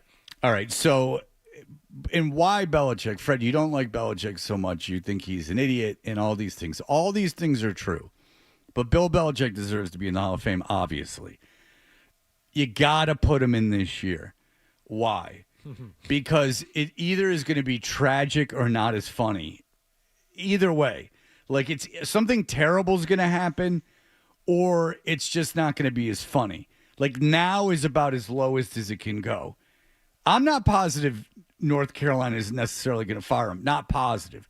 I don't necessarily think they will, but I don't think he's out of the woods yet. I do think that there is a chance that someone of importance could stand up there and go, enough. Penn State owed a guy a lot of money. Michigan State owed a guy a lot of money. There's a lot of, LSU just spent a lot of money. Like this is, and we're by far worse than all these teams. Not worse record-wise than Michigan State, but with our current coach in the most amount of embarrassment. And you got to make a change now. Like it's enough of this. There's a chance that happens. So I want him as the existing North Carolina coach with Jordan Hudson there, who, by the way, ladies and gentlemen, Jordan Hudson has asked to look by, that rule that Pablo Torre uses? The Freedom of Information. Yes, Freedom of Information Act. She has asked the University of North Carolina to give her some emails that people on the staff had been sending. So that, my friends, is a interesting thing. Now, if you're with North Carolina and the girlfriend, the 24-year-old girlfriend of your big-breasted coach, starts sending out inquiries to uncover emails from existing staff, there is not a scenario where that's going over well. No. But not a scenario. So in the context of the Hall of Fame thing, Fred, I think Jordan could screw this up for Bill too, because who in Bill's camp is going to see themselves as the one that should spearhead this effort to get him into the Hall of Fame? She thinks she is the person. She will take it upon herself to do things that don't need to be done. You said it at the beginning of this. Nobody disagrees. Bill Belichick belongs in the Football Hall of Fame. Of course. There's no question about that. What could possibly screw it up? Well, seeing how it's worked with Robert Kraft over the years, by asking too hard, by pushing in a way that the committee and the people who decide don't like. And if there's one thing that we've learned about Jordan Hudson, is she does things in a way that people don't like. And if she takes it upon herself to say, you know what, I'm going to campaign to get Bill in, she could screw it up for all of us. Because I think it would be hysterical if he got in now. Oh, I want him to get in now really bad. Awesome. That would be great. I mean, it's going to be a whole clown show. No one's going to be focused. The knock at the door, and it opens up, and there's Jordan for the cameras. And it's great. Yeah, like orchestrating it and telling him, like, the lighting's all wrong. I'll tell you this, is that, and by the way, this is the last huzzah. This is the last one. Like, he gets into the Hall of Fame and makes that speech. See you later. Good night, Prince. Because this is the last thing. I'd almost not want to get in this year, so I had like a Christmas to look forward to before the floor falls out. So you think this is like his last big honor? Well, it's the biggest honor. There's nothing left after this. Yeah, there's nothing left. He's not going to win a national championship. No, what charity's going to give him some half-assed award for mumbling? I'm thinking the male breast organization going to give him a medal of courage? Because Brady just got his statue, people still talk about the statue at Gillette, which I'm not convinced is going to happen. No. What do you get in the Pro Football Hall of Fame? Okay. Yeah, people around here care. Yeah, but it's not nearly the same thing. I mean, now you're talking about like cutting rhythms at parades and stuff. This is like the last big thing, because there's never going to be a college championship. There's never going to be an ACC championship. There's never going to be any ribbons at parades. God, all right. Even know? No, I didn't really work in Albuquerque. In Cumming, I wasn't allowed to do promotions. I'll tell you this. So if you're wondering what I'm talking about Jordan, pursuant to North Carolina public records law, I am requesting the following public records because asking for public records is also public record. She wants emails from the senior associate athletic director at North Carolina from December 14th and April 29th. She wants to know about the conversations this person had with CBS in the interview CBS had, or 60 Minutes that CBS had. It says CBS for 60 Minutes with Belichick. I would prefer to obtain these records electronically via email if possible, to which Lombardi shakes his head and says, typical Gen Zer, not even using a effing typewriter. If there are any fees searching the copying of these records, I'd happily pay them. And why not? You find quarters under this guy's TTs. If any part of these records requires, maybe they can put some of him into her.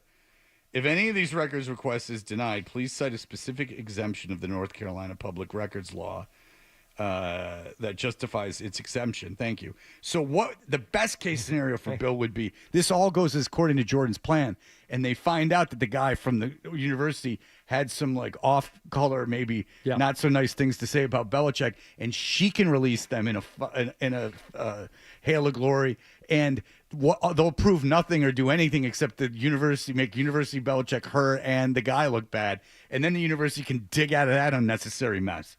And everyone will eat it up, myself included. She can't be dumber. She could not be dumber. What's she going to uncover? That CBS said, hey, can we use this B-reel footage of Belichick in Jordan talking? The guy's like, yeah. Okay, fine. That's probably not the best way of doing your job, but to what end is this? What, do you want the guy fired? You want all this press and negativity again pointed at your university so you can get like a pound of flesh off some loser assistant athletic director? Great. Good job. I mean, she could not be dumber.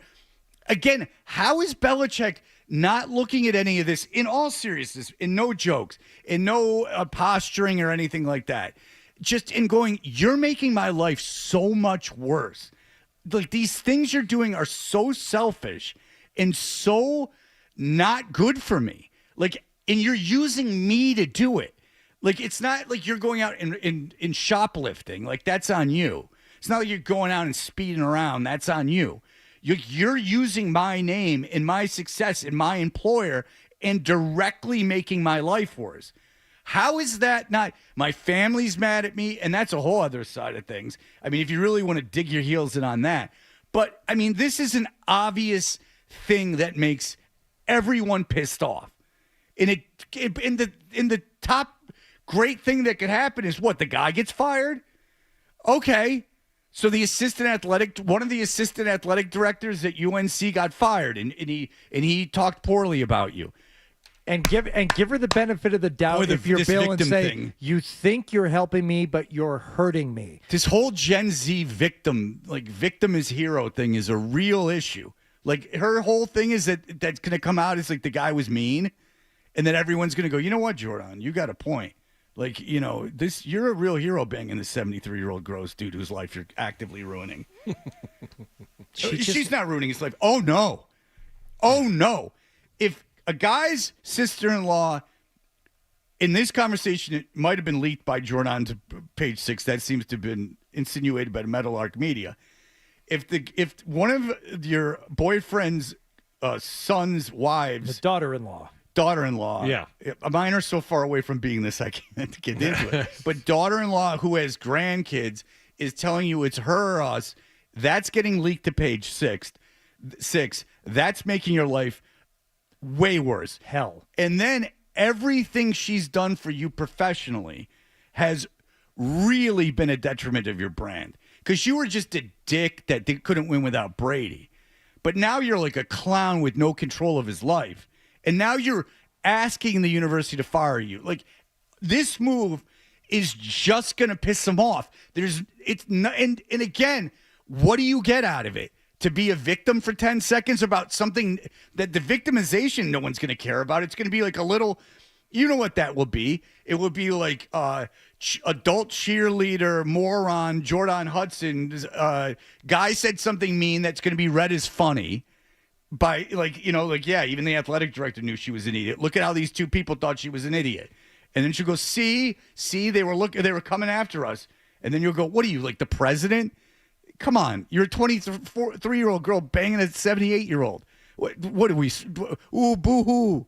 There's people to feel sorry for in this world, and you're not one of them. So there you go. So I hope Bill Belichick, long story short, I hope Kraft doesn't make it, Bill does. And we'll throw Craig and Greenwood in there, too. So Bill Belichick gets in, Craig and Greenwood. Yeah.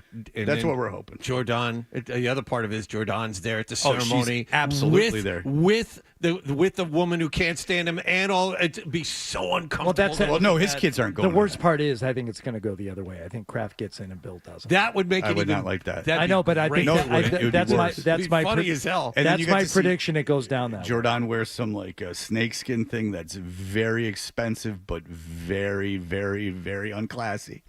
You could do all of these things. It's fantastic. She could put on a lot of lipstick. It would be a lot of fun.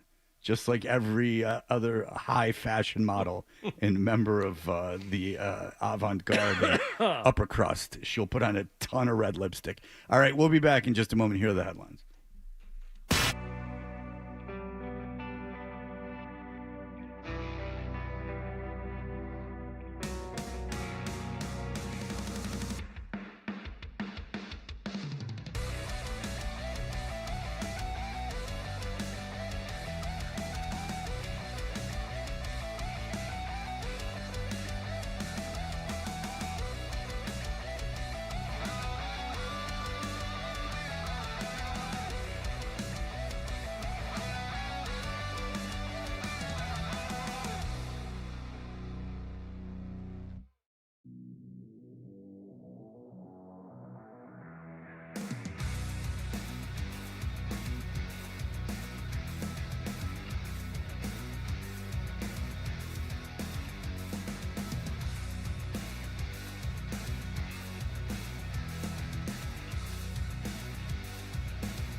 week, and I just was listening to it, and I was like, I'm going to listen to like a minute of this. And I was listening to it, and he hit on so many things that's everything wrong with the world. And it was just like Pat McAfee represents everything. Now, he's harmless, but in a way, he's a Trojan horse to just really being an idiot. Everyone becoming more of idiots than that we already are. And I was telling my son he was going to use ChatGPT for something. And now he blew this off. But I said, my daughter buys into this, by the way. I told both my kids, one believes me, one doesn't, that if you can not use ChatGPT, I understand if you're in a job where you have to use artificial intelligence, or if you're like a doctor and, you know, these are world-saving things. Like, I understand everything about AI. But if you're in a job that does not require it, and you are in, it's not going to like hurt your career not to use it. I feel if you don't use it for like the next 5 years, you'll almost have like a super brain. That certainly the computers will be quote unquote smarter than you, but as an evolved, emotional, sentient being, you will have like a tremendous advantage over everyone that's been leaning on artificial intelligence to write everything that they write. And there's people that write like emails to friends using ChatGPT. Like if you can just like read read normally, and like even if you Google something, just the act of like putting it in your own words, kind of, and in putting together sentences, that will be like a superpower. Your way of thinking, the way that your brain works, will be so superior to people that for even 5 years, because we're all killing our brains scrolling through phones and stuff. But that's one thing. When something has to be done, something has to be done. But if you're never exercising that muscle, really even like simple little things, like researching something and putting it in your own words, imagine if you can do that and no one else can do it. Well, Fred, no one's going to have to do it. That might be, but there is interaction, personal interaction. There is, you know, brainstorming and public speaking and even socializing and shaking hands and getting to know people that you can't have a phone telling you what to do yet. So you're going to seem a million times smarter than everyone else. More on the ball, as they say. You know? I know. It's just if you're trying to convince kids that this is the way to do it, you're also going to have to try and convince them that the grade and whatever thing you're trying to accomplish and, you know, whatever mark you're trying to get isn't as important as the actual learning and the actual development of your brain. Okay, in some ways, but like AI for math seems like not the worst thing in the world, because if you're doing math homework and I've been shown it, and you ask AI how to do the math, it like breaks it down like a teacher would. Yeah. So for something like that, like where you're actually learning it at that point, because just doing it wrong is not going to help you. But like having the problem solved with an explanation of why everything is the way it is learning. So in that sense, you are correct. But I don't think that having ChatGPT write a paper for you necessarily, if you're at all a little bit bright, necessarily gives you a better. I think I'd be able to tell as a teacher. That's all. Like I would allow a little wiggle room. Like I get it. Like kids are going to use some of it, but we would get busted. Man, I got busted from like plagiarizing stuff from books. I never thought the teacher would know I plagiarized, but they just knew. Like they knew, like, this has got to be something else. And like, let's look at what he sourced. And he sourced this thing. I bet you anything this is it. And this is pre-internet, or at the very beginnings of it. So I think that I think right now, I don't know because I don't do it, but I think right now, if I was a teacher, I might have a good enough sense to go, like I have what's smart that the teachers do now is they make you annotate in books. So like while you're reading, they make you like take notes in the columns with a pencil so they can like actually see that you have done that. And if you have to hand those in and I read those and then I have a class of 20 kids, and then I read your. So we've been doing that for 3 months, and then I read your paper, and it's written an entirely different way. I mean, that's going to raise a red flag. Right. Well, a lot of the writing assignments that my daughter was doing, I think she's doing now, they're all done in class with pencil. You just sit there and write. Smart. And that's that when you're working on this, whether it was the creative writing stuff, I think it was earlier in high school, but the things she was doing in her senior year, like any writing assignments were done in class, pencil to paper. That was the only way that the teacher would know for sure. Because I agree with you, Fred. I think there are ways, and the teachers are smart enough, or they're, you turn AI on the AI user and say, hey, ask AI if the student used AI to write this, and that might be able to figure it out. But the one way you can just prevent it all from happening is like, no, we're going to have you write this based on this information, and you can have your sources next to you here, but you have to write it out. There will be no copying and pasting from something that was written for you. Yeah, that's smart. Very that's smart. very smart. It's going, you know what? We're going back to the Mennonites. Like, we're all going to get back to, stick and ball toys. That's what the Mennonites say, and that's what Dexter Holland said in the Offspring song, Original Prankster. That was the golden era of Offspring when they started Well, the it's novelty the golden songs. era of rock music. I thought Pretty Load- Fly for a White Guy, and also Original Prankster, and Why Don't You Get a Job? Those three from the Offspring are the best that the genre has to offer. Yeah, and that was an evolution of Load and Reload, the best years of Metallica. I kind of like those albums. Well, they're awesome. Yeah, you like them. You got ears. I like Fuel. That ain't no AI. I like the song Fuel. And you know what's on the cover of Load? Those guys. All right. Hawaii? Well, I don't know what that means. All right. I'll show you. Good one. Thank you. Okay. Well, all right there. You don't have to brag that you got it. You probably used AI. All right. We'll be back in just a moment. Pat McAfee, really, it's just a flow chart of the world crumbling. Well, talking about the high water marks in art. We're about to have another one. Hachi. All right. So we will have that for you in just a moment. You're listening to Toucher and Hardy on the Sports Hub.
Toucher and Hardy. I apologize if you're friends with the guy. No, I'm not. I thought this was a... This is a certified hood classic. But apparently it's not, so take it out of rotation. Bad. I've never been to Boston, but if I wanted to go to Boston, I apologize if the artist is listening, but Adam shoved it at me, so blame him. We are Toucher and Hardy, and we are here live on YouTube, where we reign. Thank you for people. The ratings have always been good and good. And all these things, but thank you for sharing your Spotify hours listened. I do get a nice, I wouldn't even say an ego stroke. It's just nice to know that you cared enough to photo screen it and send it to us, to screenshot it and send it to us. I do appreciate that. That's a very nice gesture.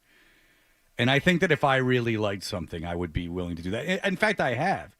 When I liked that Lily Analyk podcast, I reached out to her. I told Goldman I liked his book. I mean, yeah. I told Bob Kelly he was great at the Neely Foundation thing. So, yeah, I appreciate it because it's something I've done. And when you really like something and you tell some person about it, believe me, that makes up for a lot. A lot of interactions. Yeah. Like, it makes it worth having an email account. Because obviously people, as is my instinct too, even though I don't do it, but like, I think sometimes when I'm even listening to things that I like, oh boy, this sucks. Like Stern's doing something he's playing. I cannot believe he's actually going to pick up his guitar. Even though I like Stern, I don't email him or the show. I might turn the station on occasion, but I do not feel the need. But that's what most people are going to do. So if you go through that exercise, I just want you to know, sincerely, I do appreciate it, as I'm sure the other guys do as well. It's just a nice little gesture. Listening to the show in any forms is very nice, but I think that's a very nice gesture. So now here I am going to rip on another media personality. All right. Pat McAfee is a dork. No, he's not. No, he's not. He's a dork. By definition. Throw him in any era of cool. Throw him in 1960s New York.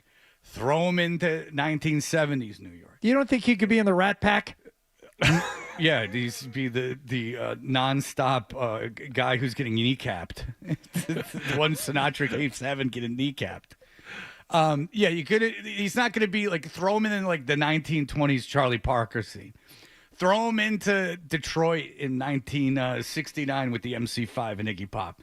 Throw him in. I mean, if you throw him into any area of cool, Pat McAfee, I got news for you. Sore thumb. I have a feeling that if you're in a locker room with him, very hard to take. But the people, look, the guy was very shrewd. He's a great businessman or has great business people around us. He owns his own show. He leases it out to ESPN. He's allowed to swear, which is very, very difficult not to do. How would they treat him in that tank top and that bleached hair if he were like it with some of the jazz people? What would happen? Man, someone shoot this fool. He's going to get us busted.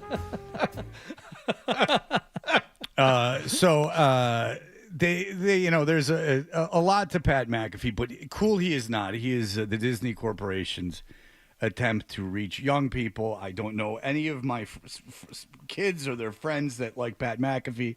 They all seem to think he's a dork. It's always a misstep or too late generally. Yeah, I still don't know who the audience is for this show. And am I hating because he makes more money than me? Sure. But I do tell you, I don't think he's cool. And I don't think at any age I would have gone, this is cool. And I don't think I'm missing it. For like the Barstool set, he's too dorky for the Barstool guys at this point. Like too obvious for them, isn't I he? would have to imagine. I mean, they like the part of my take guys, and I don't listen to it, but the Big Cat and that PTF comment are clever. Like there's like the star, like the real stars, not the BS, but like those guys are the two stars of that galaxy that I would think are as responsible for anyone content wise for the success of that company.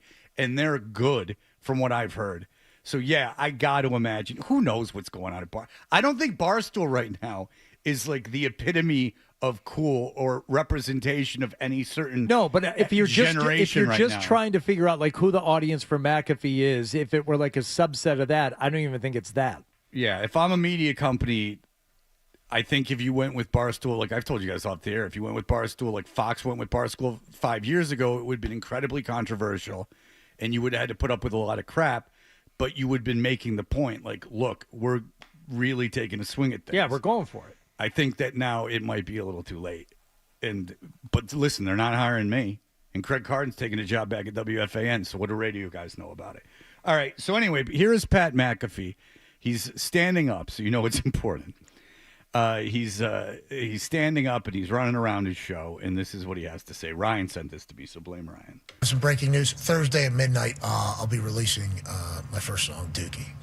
Okay. Now, Dookie is the name of one of the best-selling albums of all time, but nonetheless, like literally one of the top 10 selling albums of all time. We had the big back and forth in a post-show meeting one day, and it was the one that escaped our attention. We couldn't come up with the title of it, but it was huge. 1994, Green Day. So I'm sure I'm sure he's good friends with them.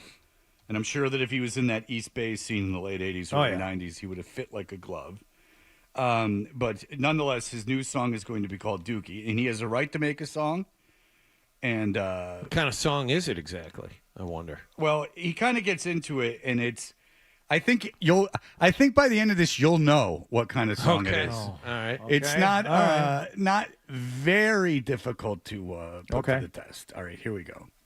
Some breaking news. Thursday at midnight, I'll be releasing my first song, Dookie. Okay. Ooh. Hell yeah. Yes, the Open from Oregon the first time this year got flipped into a freestyle, which got made into an actual song, which then led to a conversation with a couple people who are really good at music. Okay, so here's the deal: is like I take it that he spoke before a game or something, and then someone took the speech and made a little internet song off of it. But then he found a couple people that are really good at music. Good at music, yeah. Good at business. That's the name of Nick Kroll's production company. Good at business. I mean, this guy's the biggest dork. Like, okay, say this. Who's cool? Name any cool guy. Is Tyler, the Creator, considered cool by anyone? Well, okay, you meet Tyler, the Creator. You're really good at music. Just like that, like, wow, I can't believe I'm meeting you. You're really good at music. Yes. Like, wow, you're the best at music. Like, or whatever DJ dickhead's like. And then you go up to him and you go like, wow, like, you're really good at music. I met this guy. He's so good at music. Like, put it in the douchebag category. Like, you meet, like, Drake May and you're like, you're really good at sports. Yeah. Like, that might even be asinine enough that you get a laugh. I mean, this echo chamber of these dorks from these, I mean, they're nerds. And then you got Bill Belichick's girlfriend and an objectively insane dorky. It's just something that gets said by somebody who doesn't know what the hell they're talking about. The Meghan Trainor's in a commercial He's right a now dork. where she's talking about Patrick Mahomes. It's like, Patrick, everyone, he does sports. It's kind of a throwaway line, but it's funny. But that is an example of somebody who doesn't know what the hell they're talking about, like McAfee. No, McAfee is not cool. No, there is no debate. Good at music. All right. Am I cool? Certainly compared to him. I mean, let's be honest, 24.5 million copies of Dookie sold. We're really good at music, and then all of a sudden we're recording some songs, and then all of a sudden Dookie's ready. Then all of a sudden we're going to put it out on all platforms, and then how about all the other songs that you got? Yeah, let's do those too. So there's about to be a crazy addition to, I think, my life here over the next couple weeks, months, or whatever. And this has been a lot of fun. This has been a journey into music, which I've obviously always been a huge fan. Okay. Oh, you like music? Hang on. Listen to this. Listen. All right. So he's always been a fan of music. He's always been a fan. Listen to how he has exercised this music that he wanted to put together.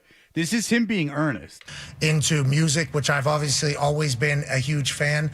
And for like the last 15, 20 years of my life, I've just like kind of gone through life in my notes section, just like I guess they call it journaling. For me, it would just... Yeah, he picks up his phone and opens the notes on his phone. This is his big musical situation. He is such a fan of music and creating music that he goes so far as to open up the notes on his phone. How are you making music from that, stupid? That's this mentality. It's so dumb. Like, you can't even immerse yourself in something. Don't even learn an instrument, but learn how crap's put together. Like, make a beat, make a sample, do something. Music is music by definition, not your notes app. Your notes app is words from a guy with a head injury. Just like, I guess they call it journaling. Yeah. Yeah, well, he's using musical terms you don't understand. No, he's a music guy. What he's using is rehab terms. Journaling is something they tell you to do when you're in rehab. You know, it's eerily reminiscent of. It's Are you a personal- foodie? Yes, as a matter of fact. I opened up my notes app and I made Bach. I learned how to play the piano in my notes app. It's very Stern-like right now. Now, there's a whole different branch of his At career. least Stern's learning guitar. At least Stern didn't go, I'm learning music. I started writing things on a piece of paper. What did he say earlier? He said his life is going to change. But you're focusing too much on that because you guys haven't heard this. It's good Okay. I've heard it, 'cause All right. there's plenty to focus on in the future. All right. Gone through life in my notes section, just like I guess they call it journaling. For me, it would just be like writing poems or bars. That's what the gays call it. He's too cool. Journaling is for gays. What he does is cool guy. He's writing poems or bars. Poems or bars. He's dropping bars. He saw 8 Mile. Yeah. No, this ain't on the bus that Eminem was doing it. Again, he's making music by writing down notes. Again, music is by definition a brand of communication that is more than just the written word. Is he writing raps? Is that what he's trying to say? Because raps without any beat or music are just raps. Well, they're poems. Essentially. Very loose. Eric, go ahead. Hey, guys, I'm not sure if you guys are selling this high enough. I think this might be as popular and as much of a tour de force as Dirk Diggler's hits from Boogie Nights. I'll tell you, Dirk Diggler at least went into a studio and had a song. Listen to what this guy did. He's really releasing this thing. Listen to this. Gone through life in my notes section, just like I guess they call it journaling. For me, it would just be like writing poems or bars or choruses or verses or melodies or songs, just throughout different portions of what I was kind of going through. And I asked Jelly Roll one time. Ooh. Which is who you go to. I mean, You see one of the guys who's good at music? Yeah, he went to Jelly Roll. He's like, look, you write all your own stuff. You play all the instruments. What do I do? Yeah. Well, you go to Nashville and have other people do it. Be a fat guy with face tattoos that was a rapper. They'll just throw hits at your feet. Now, you don't make a lot of percentage. But you'll be famous. But you get to be married to a stripper. And I asked Jelly Roll one time. I think we were smoking. It was back when Jelly Roll was still big. Back Jelly Roll was still big. Now he's very slim. Mm-hmm. Yeah, he's just jelly. Yeah. He's just jelly now. There's no more rolls in there. I take it back. He's cool. I told him, I'm like, hey, I love writing. How do you go about writing? Got a chance to kind of meet these guys and talk to Jelly a little bit. And that's really a meeting of the minds. I mean, if you get Jelly Roll and Pat McAfee talking about music writing, I mean, you're really going to come out with something. I wonder if that's how they made poo. Like literal poo. I wonder if a bunch of gods got together and started talking, and then what came out was poo. Well, this also sounds like the origin story of every great song ever written. I know Otis Redding, when he was coming up with Sitting on the Dock of the Bay, he just wrote a couple lines, and then he started seeking out other people who were actually good at music, and he said, hey, you're good at music. How do I get this song together and get it out there? Listen, okay. You know of Blondie, Talking Heads, Television, the Ramones, all these bands that came out in the 70s. I'm going to tell you a story that they won't tell you. They're all sitting around. It's just a bar. There's a stage, and they go, what are we going to do? And for months, they're writing things on the wall and writing things on tables. That's where all the famous graffiti came in. And one day, the comedian Gallagher came in. And I give you popular culture of the next 10 years. Hell yeah. And he was like, let me introduce you to Ernest. Ernest, obviously, is one of the biggest music minds that is even out there right now. The amount of number ones and the amount of like... Okay, so my point, and the reason, because it's going to take a second, is that what he did is he went to Jelly Roll, and he goes, how do you make music? And Jelly Roll said, oh, talk to Ernest.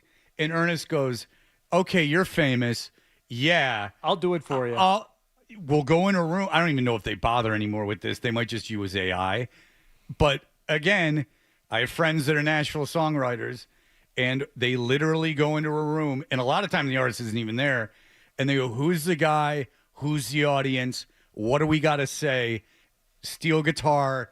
And it really is a math problem from people that hate the people they're writing for. Give us 40 minutes. They might not hate the artist. I'm sure they don't hate Jelly Roll necessarily, but like they hate his audience. Yeah. Like these are musicians, like people that, and musicians don't get into it because of big and rich.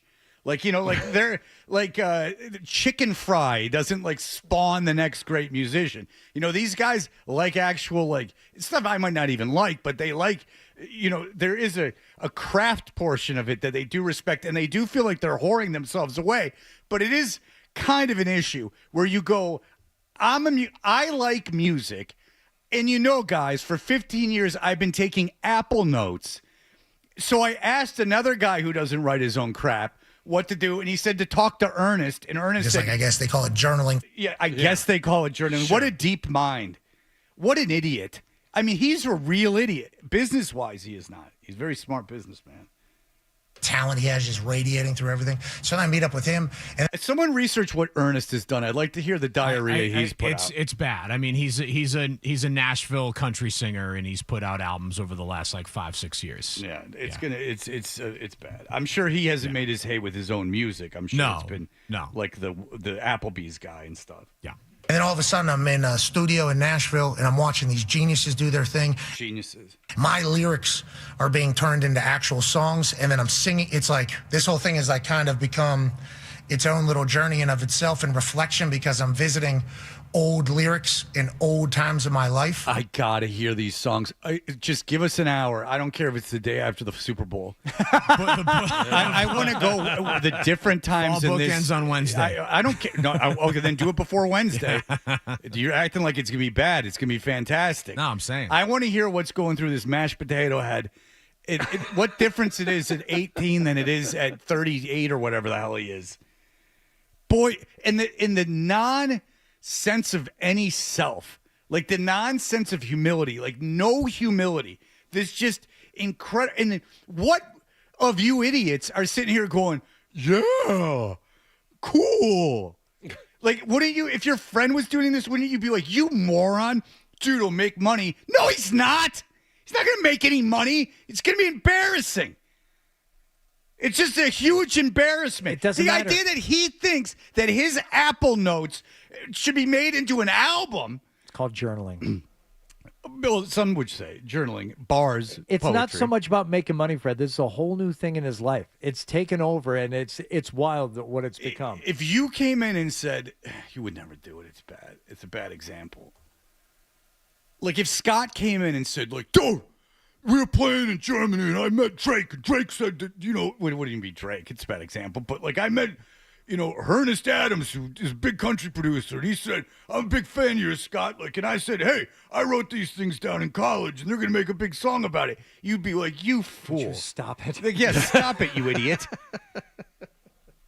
If I came in here and I was like, guys, I don't even know how I do. And I was like, guys, it's finally broke. Like, I have a friend who's a DJ in Nashville, and these guys that are songwriters, and I'm like, I've been journaling for many years, right? And I've took this material to them, and don't look now, but I got an album coming out. You guys would be like, oh no. I mean, I did 18 and Change, which I stand by, but that was a joke song that still did not go over really well, and I wrote that with a real top-rate musician. Yeah, you did the same thing. It was the same thing exactly. I'd had 18 and Change for a long time. That had been a thought. Performed it on stage. Yeah. All right. It wasn't that bad. It wasn't as bad as other performances. At least I told you it was coming. All right. I didn't put on a little song and dance number while the rest of the people were backstage unaware anything was going on. 18 and Change was part of the set list. Which should not be overlooked. John and I were looking at each other going, this is still going on? I'll never forget sitting there. We're talking to Fred. Were you aware this was going to happen? It's like, nope. We were like, we thought this was over. We walked off stage, and we're literally backstage in the green room while something else is going, a big song and dance number is going on stage. Look, and no one in the audience knew either. I'm going to be up watching Lions tonight anyway. Midnight. I can't wait. These are going to drop. Hell yeah. All right, so back out an hour for tomorrow. All right, we'll be back in just a moment. Toucher and Hardy will be right back on this.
We are Toucher and Hardy. You should be. A local radio show has put you on for many, many years in a row. And it's really this is made way your better career. than the Chippy and Dippy show in Sioux Falls, South Dakota, which is where I was before I found you, Fred. Oh, well, no, you were doing the show in D.C. that people like. You were doing. Still am. Yeah, they do well, right? They do. Yeah, they're supposed to be a good show. They were all friends. I forget the name of it. All right. What the hell is the name of the show? Now it's in my head. The DC show you do, the morning show, the Junkies. The Junkies. Yeah. They used to be syndicated at night when I was in Atlanta. Recording in progress. That's right. You do record us. You don't worry about that. That's fine with us, Dave. No, this is the age of surveillance. Well, listen, you surveil away. I'm done. My team is done. Yeah. You saved me. I would be in the playoffs points-wise, but I have the least amount of wins in the league. Last week, I took it on the chin a little bit. But listen, since my trade with John, and John grifted me so, I don't know what. How did I grift you? At the time, to be fair, I thought it was a pretty fair deal. I wouldn't say John grifted you. I would say the Dolphins grifted you. I'm kidding. I'm joking. DeAndre Swift has been very good for me last couple of weeks. Yes. Yeah, well, very good. You win again, John. Just another power move by Johnny Wallgame. All right, so look, so I'm done. There is, as the season gets later and there are these late buys, the quarterback position is kind of in mayhem. Receiver, how do you navigate the last weeks of the regular season and the end of your fantasy regular season as things get tougher? You take chances. It's really all that you have left to do. You're going to have to probably find some players either off the waiver wire that you've already had on your team that have upside, and you buy into that upside and you put it in your lineup and hope that it comes through. We're talking about the player that everybody is banking on after one huge game last week is Adonai Mitchell on the Jets, and the fact that he went out there, and it wasn't just it was a big breakout game for him, but the week before he had a ton of targets. He has 19 targets in his last two games. He's caught most of them. He seems to be getting on the same page with Tyrod Taylor, and the Jets actually have a semblance of a passing offense without Garrett Wilson being healthy. I think fantasy managers that are limping into playoff contention, maybe they're fighting to get the last playoff spot in their fantasy league, it's what they have to do. They can't start guys like maybe you were counting on Jordan Addison, maybe you were counting on Zay Flowers, other wide receivers that maybe you were counting on. Brian Thomas Jr., for crying out loud, what a bust he's been.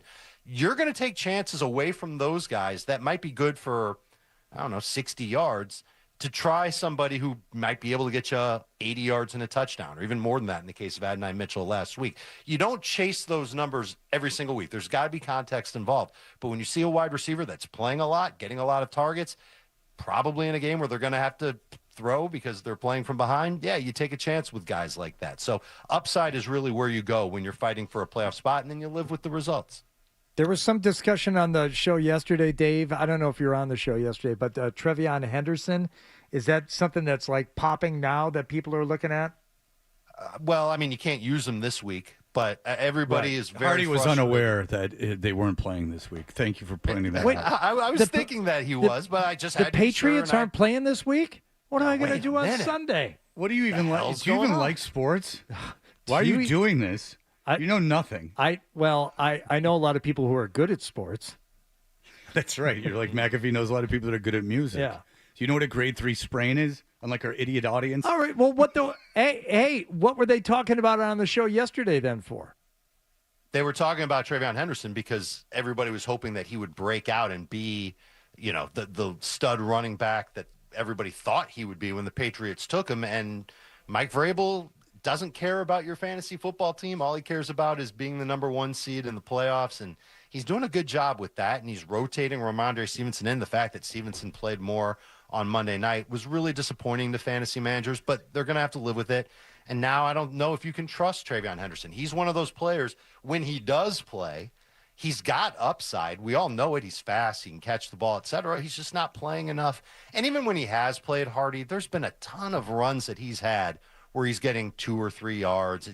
He hasn't been the breakout rookie running back like some other guys in the league have been. It's been disappointing. hopefully either in the playoffs or next season, he does become that guy, and the Patriots lean on Travion Henderson as more of a 1A back instead of a 1B. Okay, so outside of fantasy, Dave, for his job, which is fantasy football, does watch every game, and he's legitimately the only person that I know, and I know a lot of people in sports media, that watches every single NFL game. Even including the analysts, as you can tell, if you're a fan of a team that's not very good and you hear national analysts, they haven't watched the games for a long time. But you have, Dave, and so this is such a weird year in the AFC. You know, like, what are your expectations? What is a reasonable expectation for the Patriots? I know it's like a broad question, but I think it's relevant asking you, a national guy. What is, like, if you're a Patriots fan, a reasonable expectation for this team going forward? They're definitely making the playoffs. I think that they've got a great shot to be the number 1 seed. I think that will help a lot. What worries me about the Patriots is that their pass rush is not as good as a lot of other teams in the AFC. And one of the things that I've always leaned on when it comes to playoff football is who can get to the quarterback, who can affect the quarterback the most. I see Denver. They absolutely can. They might set a record for most sacks by a team in an NFL season. I see Buffalo. They've got a good pass rush too. Houston's going to end up making the playoffs. Oh, sure. They're going to end up winning. They might end up winning that division. Absolutely. And they're a game behind Jacksonville right now, so they could absolutely win the division. And they've got a dynamite pass rush. And even Kansas City, everybody's kind of ruling them out because they're 6-6. That loss last week was... That was a crusher. Yeah, like that kind of, like, I was with you, and you know way more than I do, but, like, that was... The fact that they lost last week, I'm like, yeah, maybe. And they've not. got offensive line issues too, but I think if they get in, Mahomes will obviously be magic. He always does it at this time of year, but they've got a good pass rush as well that could really turn it up when the lights are on for the playoffs. So that's the one thing that really worries me about New England is that they I don't know if they've got enough there to affect the quarterbacks that they will play against in the playoffs. So, like in the second round, say they get a bye, they're taking on somebody like, if the season ended right now, it would be one of Baltimore, the Chargers, the Colts, the Bills. If it's the Bills and they've got to deal with Josh Allen a third time, how often are they going to get to him? That makes it a tougher – it's going to make it a tougher out for the Patriots to beat them and advance. I'm not worried about Drake May. I'm not yet worried about the offensive line. I thought the offensive line without 2 starters on the left side looked pretty good. Very surprising. Yeah, a pleasant surprise for sure.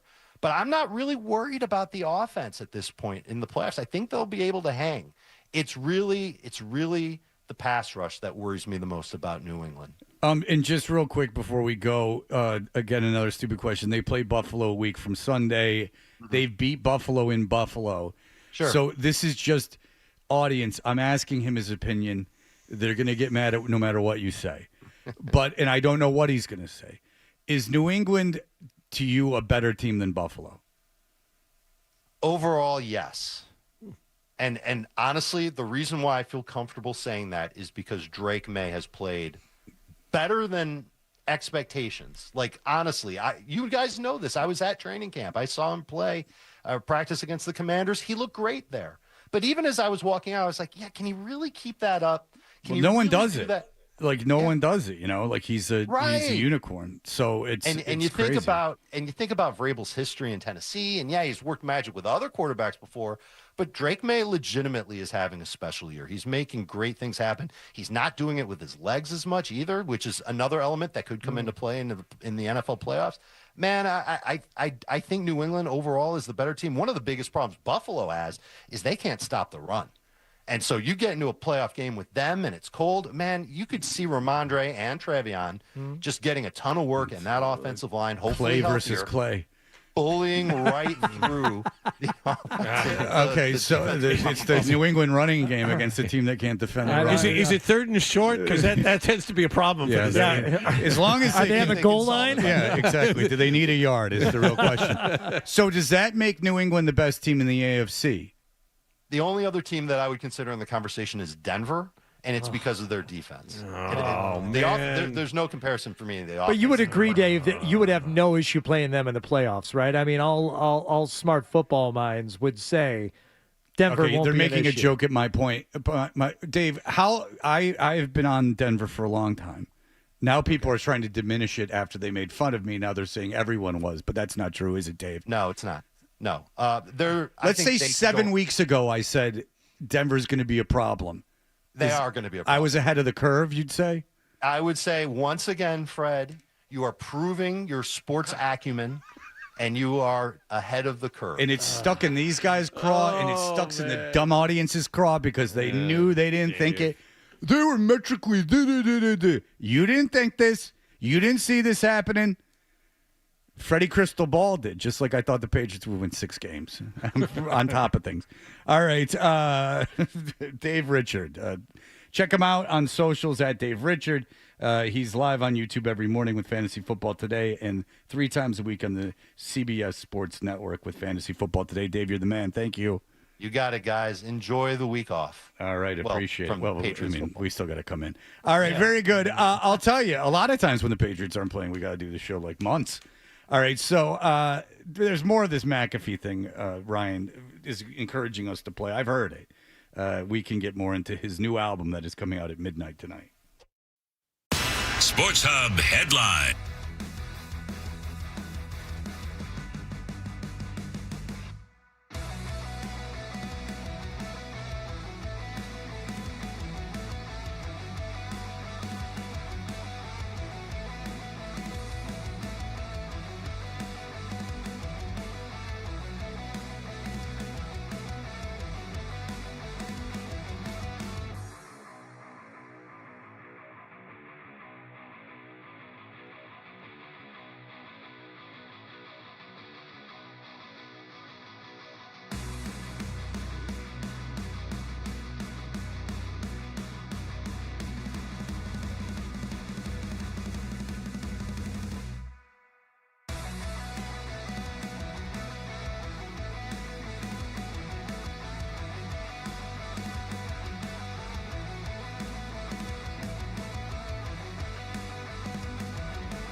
Boston Sports. Boston Sports. And it is all we do. 98.5, the Sports Hub. Hey, listen, if you've got to go, we understand, but make sure you bring the Sports Hub app with you so you can hear more of Toucher and Hardy. That's what I want on my tombstone. On the Sports Hub. Well, good evening. How are we doing? I'm cold. Tired of the cold.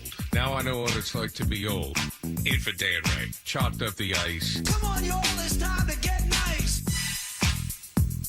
Gary Tangway. And now, The Chair Company, I believe, is the biggest hit show on HBO. It has the highest streaming numbers in their history. So it's Tim Robinson, who I've been on since the Detroiters. I knew about I Think You Should Leave. This is not a bragging about myself. It's just I want to know you to know how much Gary should come on this show. Is that before I Think You Should Leave came out, I was talking on air about how there was a new show coming out from the guy from Detroiters that everyone, because he was filming a lot of it in Detroit, that everyone was saying, oh my God.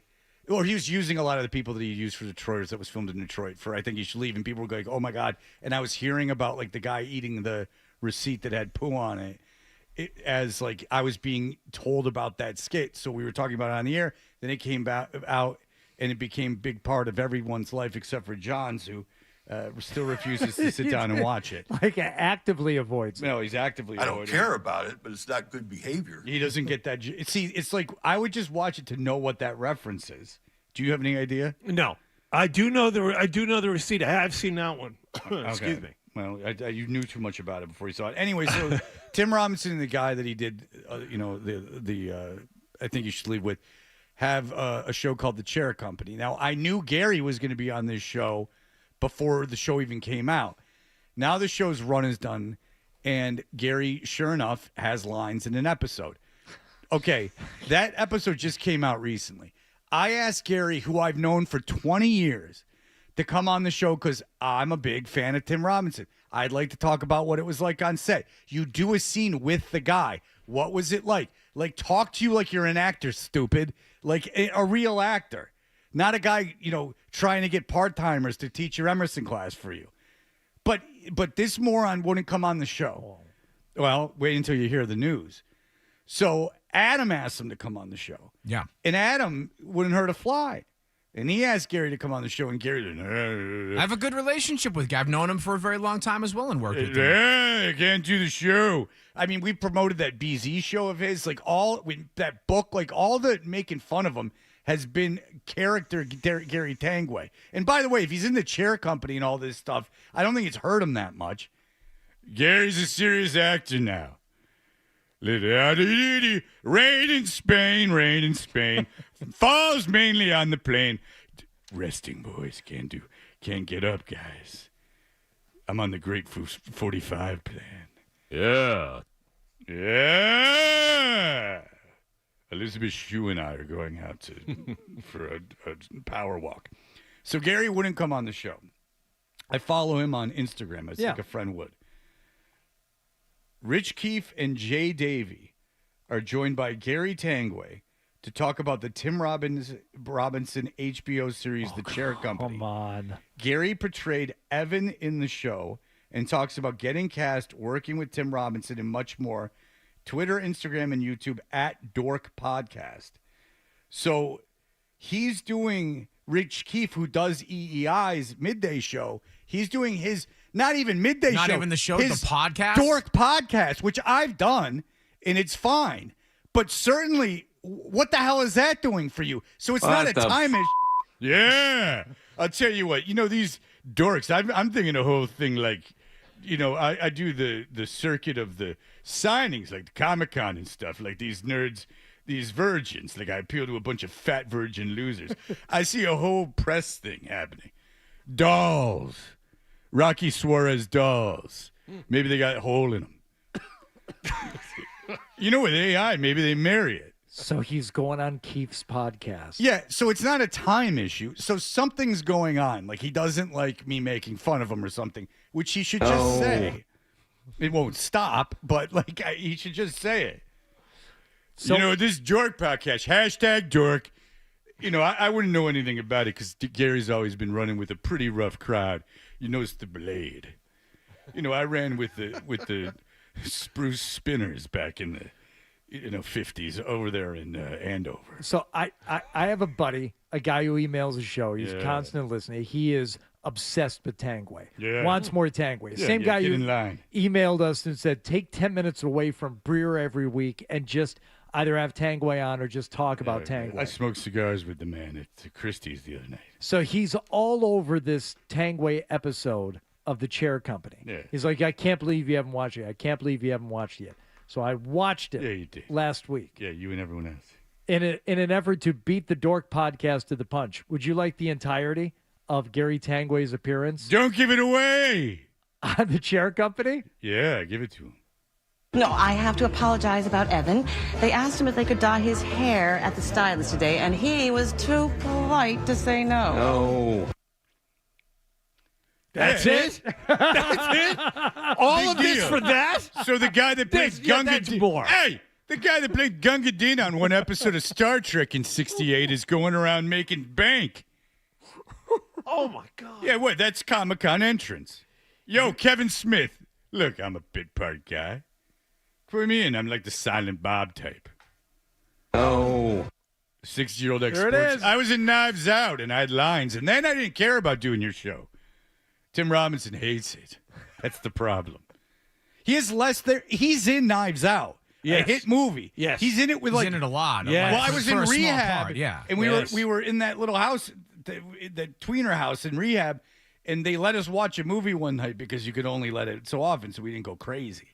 And that had already happened. And so they showed Knives Out, and I'm laughing, and I almost didn't want to say it, but I'm like, I know that guy really well. That's Gary Tangway. And no one was interested. But he had a real role. Like, he's been in movies before. Why is this the thing that he won't talk about? The thing I care about. I didn't care about Knives Out. I love Tim Robinson. It would have been, you dummy. It would have been for, I don't know, 1,000 times the amount of people. An interview, which I told you, and I don't lie to him, was going to be about being there and doing it. His original excuse was, I don't know if I'm going to be in it. They cut a lot of stuff out. I don't want to talk about it if I'm not going to be in it. So he didn't talk about it. But then he was in it, so he started talking about it. And Gary, it would have been an interview, like we would have had a little bit of fun. But, I mean, it was really you as an actor in that scene with those guys, what it was like on set. I wasn't asking you, Stern from 93. I'm not going to ask you, like, about the size of guys' penises and stuff. Jesus, Gary, boy, did you drop the ball. You're going and doing the Dork podcast for nobody, and that's not an offense to Keith, but Keith knows no one listens to that thing. Oh, Jesus Christ, Gary. Do you No, know? I have no to way he's apologize better about friends Evan. with you than I They am. asked him if they could dye his hair at the stylist today, and he was too polite to say no. Oh. He would have been helping the show. He would have been helping promote the show In a minor, like, very minor way. Really, yes. like he In a very okay. minor, it certainly wouldn't have hurt the show. We can't. Do you have any sort of with Detroit connections to any of those guys? Because now, like F. Gary, I want to get Tim Robinson on the show. He'd be terrible. Yeah, you're No, it would probably be- right. But is I there don't wanna anyone have him in on, I that like him. sphere that we could have to put on just to I to could have get the some- other guy from the Detroiters on, but Yeah. he's not in the chair company. Ah. And he'd be good. I'm like legitimate. I don't get mad about a lot, but I'm legitimately mad about. Well, you're this. disappointed in Yeah, okay, that's probably a better way to put it. But Tim Robinson. There's a chance I could get Tim Robinson on. But you're right. I it don't wouldn't- want to it- have no, him on. No, because he's not a great interview. No, because with he's this kind like, of stuff. Yeah. The role he plays and what he writes for himself is a very amped up, ridiculous version of Right. himself. Like he's someone who's constantly frustrated and Poking afraid fun to- at toxic It'd be like having masculinity. all Michael that Richard. good But on- that's It'd almost be like by having accident. Michael Richard on because you like Kramer. It's like no, Yeah. it's not gonna. Well, no, I think he's himself. But I think he's very good at writing, performing that. Yeah. I don't think in real life, I think he's frustrated by those limitations. Well, Gary has spoken to us. Back off, dude. You didn't- Yeah, back off. Yeah, maybe next time I do WBZ, if I ever lower myself to my political takes again. Don't want to get too hot. He'll be for on later people. this month. He's absolutely going to fill in because it's the holiday season. Holidays, Santa Claus. Why'd they cancel it? Mrs. Lloyd. Why'd they cancel Christmas? What's up with that? Who do you blame? Muslims, Jews. 617-779-0985. Open phones here. Who's to blame? It ain't me. 617-254-1030. It ain't me. 401k or refrigerator. Refrigerator every time. Oh my God, what Fred. a headache. Fred, if you ever want to buy appliances, first thing to go after is retirement account. I don't know how Dan Ray does it. Yeah, we've all asked ourselves how Dan Ray does it over and over again. Compound interest is a lie. Plus, the myth of compounding interest. Plus taxes, schmaxes. Everything about it's great. Take the money you put in when you were 25 that would be worth 100 times the amount when you finally take it out. You take that out. You don't let it compound. No. You buy that refrigerator because that would be a refrigerator for 10 years. And you could die tomorrow, but at least you got that sweet fridge. That was advice he gave me. He said, and he knows it too because he's referenced it recently. Took money out of his 401k to buy appliances for his kitchen. It's the dumbest thing I'd ever heard anyone say. The dumbest financial advice I ever heard. Unless you are going to die, you don't have to touch that money. All right, we'll be back in just a moment. You're listening.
Be 100%. No connection is going to be 100%. Don't cut me off, Phil. Nobody's going to be 100%. I've said this to you and to Drake and everybody else. The quarterback's job is to throw to the person that's open in the progression when they're open. Oh, we are Toucher and Hardy. You can watch us on YouTube. Subscribe to 98.5 The Sports Hub on YouTube. That was NBC Sports' own Phil Perry getting admonished for interrupting by Mike Vrabel. Rude. What were you going to say? Don't interrupt, Fred. Well, no, I wasn't. That was a natural pause. You just interrupted. What was your follow-up? What were you going to interrupt? So first of all, it was sort of an interruption off. My question was a little long-winded, and so he likes to just sort of get to the point. So it's not just with me, but he'll cut you off and he'll just start answering. You mean he wants to stop answering questions? I know. What an animal. Shocking. Yeah. No, it's like he's so eager. It's actually the opposite. He's so eager to answer them. He could just let me go on and on and filibuster and kill a bunch of time for him. I think he's a smart guy. Like a legitimately smart guy. Oh, yeah. No, he's I agree. Sarcastic enough where I read the intelligence there. Go ahead. No, I feel the same way. He's definitely a smart guy, and it doesn't bother me at all that he said that. He's for the last 6 months or so, he's, I think, had a little bit of fun just giving me crap in press conferences. So it's all good. It's all good. Is it hard because Dan Roach is such a professional? Is it hard standing next to him and having to follow up his questions? It is, because we do. Oftentimes, we are right next to each other in these press conferences. And they so let Danny bat lead off usually. On yeah. You know Karen, what? Karen No, it's Karen. the first one. Karen Gregian. Yeah. Okay. And then if Karen's not there, it's usually one of the other. Because sometimes I'll hear Danny. Maybe it's just the first fluff question of the whole press conference is Dan's. Well, he's just so loud, but because he's a professional, he wants to project. He wants everybody to hear. So you're probably hearing his questions more clearly than anybody else's. That was him calling for help as his head was plunged into toilets in high school. And that's why he loves sports. Acceptance by the very people that did that. Qualify now for the all-time record for punt return average. You're number one in NFL history because of the number of the punts you have. What's it like to be awesome? That Marcus Jones. It is interesting stat. He is the career per average leader in punt return yardage, which is pretty. I guess that's cool if after a game they tell you that you're an all-time leader at something that you do. Probably pretty cool. I would imagine, and that's one that you don't know.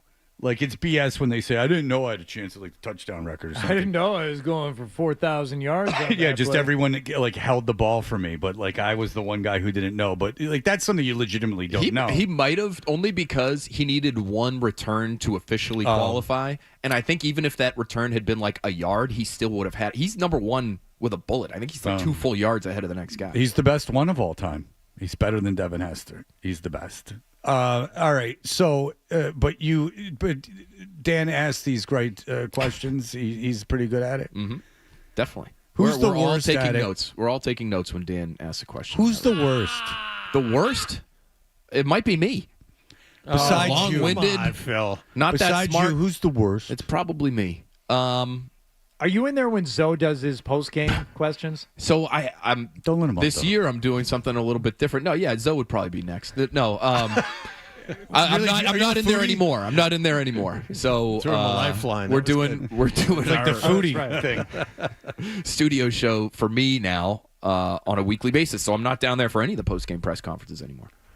Zoe threw a couple of talk about it at coaches over the years. Oh yeah, let's talk about that. Oh, he just sit there with Belichick. That's hell. I mean, that sucks. And like, it's that Stockholm syndrome where even if he just doesn't, if he acts like he can, like he's doing anything other than breathing, that was it's maybe somehow the great most reward. annoying thing to me over the years, and I get it because it's that whole you're almost abused by this guy, and when he gives you just a kernel of humanity or something that. If you were an alien, you would think is humorous. When Belichick would give you that one thing, the room would erupt in laughter. Like, he's not mad at us today. He's having fun. Well, you know, after the game against NC State, he did like a 2-minute press conference. Guess who couldn't shut up yesterday? Because they got a decent freshman class coming of recruits. We'll see. But him and Lombardi stood up there for about 45 minutes yesterday, going on and on and on and on. And so that's good character in that guy. Good character. After a loss, he'll mumble for 2 minutes and say they haven't thought about something. And we'll see. Let's just see how this recruiting class works out. Because, oh my goodness, Hedge, you had to have overpaid. Maybe it's that Saudi money that Lombardi went out to. I was out to dinner with guys on Sunday, and I told them about Lombardi.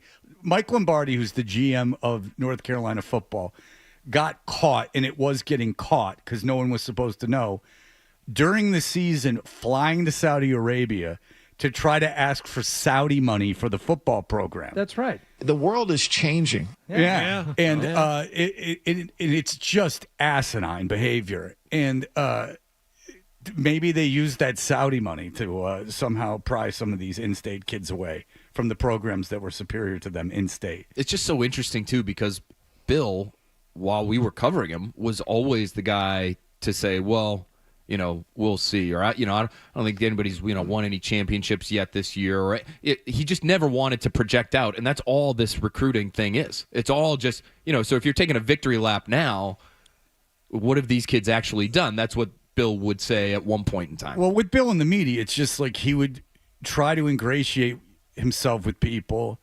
And then if they reported something he didn't like, he'd actively try to ruin their careers.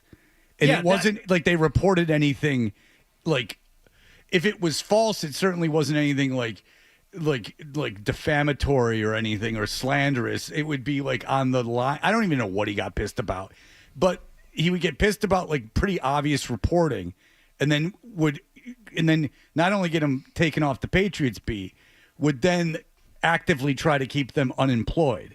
Which is just like this you have time for. This, like, what a miserable guy. Well, yeah, and he was always hypocritical like that when it comes to like not projecting and talking about the future. He did it when talking about the past too. We're on to Cincinnati. We're not talking about that anymore. And when the things started falling apart after Brady left, it's like, well, what confidence do you have that it's going to be turned around? What did he say? Last 25 years. Last 25 years, 6 Super Bowls. That's what. Oh, yeah. Now we can talk about the past. Yeah, I think people should know that even when we say these things, these aren't the real issues with him. He's a pretty bad guy. Like, you can talk to some ex-players about him. Not huge fans. I got some texts from players. I'm like, I don't even know who this is. And they're like, this is so-and-so. And I'll be like, woo. And they'll be like, you don't know how right you are. Now, I'm not saying this happens all the time, but it's happened more than once. Like, some random player, not on the team anymore, but some random player would be like, I heard what you said, and it's no one that we've ever had on the show, and I'll be like, oh, weird. No. And look, that's going to happen if enough guys come through your life.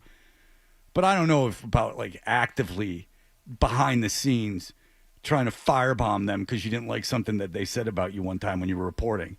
Or you felt like you did something for them, so they had this almost like mafia-like alliance to you that they could never cross. Like, you controlled them. Like, the only reason you did me a favor was so you could control me, and you're so dumb that you've made it so obvious, and like none of this was going to come out anyway. That's another thing. I just sometimes think people go, oh, Fred, you took all this Belichick stuff personally. It's not personally, it's what people personally told me. And again, he was here for a long time, and not everyone's going to like someone who's in charge. I understand that. I think that he's not a good guy, and I don't think he's smart. Those are the two things. Anyway, back to this year's Patriots. We had Dave Richard. He watches all this stuff. He's been in the business a long time. And you roll your eyes. He thinks New England's better than Buffalo. You agree with that, correct? I do. And he says that the thing that might hurt them in the postseason is their lack of a pass rush. He says what concerns him about the Patriots in the postseason is their inability to rush the passer. Well, they're beat. The other thing he didn't bring up was that they're beat up at the moment. But we're focusing on this, John, right now, is the pass rush, is the lack of. And he says that Houston, Denver, these teams, Kansas City, he even said, like when you get into playoffs, that becomes very important. Do you agree with that? I do. And I think the way you would get around it, if you're the Patriots, is you would rely on having a great secondary. And the secondary, to me, has played really well of late. And you look at some of the numbers, advanced or more traditional numbers, and the Patriots secondary has been very, very good these last few weeks. Even, Carlton Davis, who I think for a lot of people, first couple months of the season, myself included, sort of, tilt their head to the side when they think about Carlton Davis. Has he had a good year? Not so sure. But these last few weeks, he's been getting his hands on the football. He got away with some in Cincinnati. He did. So I think they've been good enough on the back end to kind of make up for whatever inconsistencies they have on the front end. If they are able to get Milton Williams back, that helps the pass rush a lot, right? Because your pass rush isn't a traditional one here in New England where it's led by the edge guys. It's really your two best pass rushers are Barmore and Williams. So if everybody's healthy, I think you've got enough there to still be competitive and still be able to really beat any team in the AFC. And that's, when Dave said it earlier, I hadn't really thought about it like that because obviously when you're talking about the defense, you're talking about, it comes down to two things. You talk about the pass rush, you talk about the corners. How are you going to handle those two critical situations? But specifically and especially in the playoffs, if you can disrupt presumably what is any opposing team's best weapon, their quarterback, if they've made it that far and it's not the quarterback, then I don't know how you made it that far. That becomes paramount. And getting to him and frustrating him or making him uncomfortable becomes, I think, more important than it does during the regular season. I think you're right. And I also, though, look at it this way. Some of these quarterbacks, whether you end up seeing Josh Allen in the postseason or maybe it's Patrick Mahomes at home, Chiefs sneak into the postseason and they end up being a lower seed and you end up seeing them as the Patriots. These guys are just really hard to stop, period. And so it's the offenses that win these games for the most part, especially now in today's NFL. Not in Denver. It won't be in Denver. If they end up winning and going all the way, it won't be because of their offense. You're right. But the guys that have been getting to the Final Four, Hardy, in the Super Bowl are the MVP quarterbacks. I call Denver Sexy Sandra because they're guaranteed to go all the way. Why Sandra? Couldn't think of nothing else if we had an S. Okay. That's good alliteration by you, though. That's nice. Thanks. I like that. I think if you're the Patriots, you got to look at the offense, too. If there's going to be a fatal flaw, to me, it wouldn't be the pass rush. It would be their inability to run the ball consistently. Because I think the later you get into the year, you are going to face better defenses. You're going to face better offenses, so you're going to have to put points on the board. Patriots have been bad in the red zone, and I think that is related to their inability to run the ball efficiently or on a consistent basis. So that, to me, would probably be the one thing you're trying to find answers to this bye week. Why can't they run on 3rd and 1? Why can't they get points, touchdowns on goal-to-go situations? I mean, this is a glaring weakness over the last few weeks. What are the biggest contributing factors? It's the offensive line is what I think. Now, is some of it the running backs, and specifically Travion Henderson, who I still think sort of runs into the pile at times? Yes. But I think you start with the offensive line and things that we've heard lately, and even Mike Vrabel said it the other day. In those goal line situations, for example, you're trying to, as an offensive lineman, you're trying to score with your man, quote unquote, meaning take your guy into. Yeah. Hell yeah. Oh, yeah, you're going awesome. Hell yeah, I'm old. Thanks, Phil. Southern intimidating. Yeah. But you take him and drive him into the end zone, right? Score with your guy, right? So they're not able to do that on a consistent basis. Is it a little late in the to me, season for improvement? I mean, could be. Are you in a situation where you are what you are at this point? Potentially, but so what are the answers? The answers are maybe try a different type of run, right? Where you're not having to get north-south. Maybe you're better getting east-west. And maybe you're not going to be scoring with your guy. Maybe you're going to be hauling ass to the sideline and opening up a running lane somewhere out in space for a guy like Travion Henderson. Maybe give him a little bit easier read. And so those are the kinds of things I wonder maybe we start to see those later in the year. If they can't do anything with their run game, then it's all on the quarterback. And the quarterback's been, in my opinion, the best in the league. So maybe he can handle it. We just haven't seen him do it through December and January. It was, and I said it earlier in the week, and I know I had asked you this earlier in the season. When you're looking at all these other teams, what's the one thing you have to worry about? Is it their defense? Is it with the Colts that maybe it was their running back that you had to worry about? What was it with the Patriots? And I think you were the first to say, "Oh, it's Drake May," and I'm like, "Yeah, I really don't see it yet." It was that pass to Williams on Sunday when I said, "Oh," or Monday night. I'm like, "Oh, okay, now." It finally took, a pass like that, and he's had others during the season, but now I'm convinced that's the one thing. That's the one thing with the Patriots. If you're an opposing team, that's what keeps you up at night before you play them. I think he's the guy. The hardest thing about him, when you're talking about him in that sense, Hardy, is that there's no obvious answer for him defensively, right? We've seen teams try man coverage. Can't pressure him. We've seen blitzes not work against him because he carves up the blitz. We've seen drop 8 coverages, which have given him issues at times, but he's solved it not as much in the last couple of weeks. You're right, Fred. And so there's just not that quote-unquote blueprint for him. And maybe somebody will find it. Maybe it'll be McDermott, right when they get back from the bye. I was going to say, maybe that'll lay it out for everybody else. A team that's seen him for his second time now, and in a season when he's... Well, that Buffalo game is a huge litmus test for a bunch of reasons. But they can beat Buffalo playing him a second time, even though it's at home. And it'll be interesting. With that experience, then you're like, oh, boy. You already are. Right. They're 11-2, and they're going to have the bye. But if they can beat Buffalo at home, not like they have to, even if they don't, it doesn't make them a bad team or not a really good team.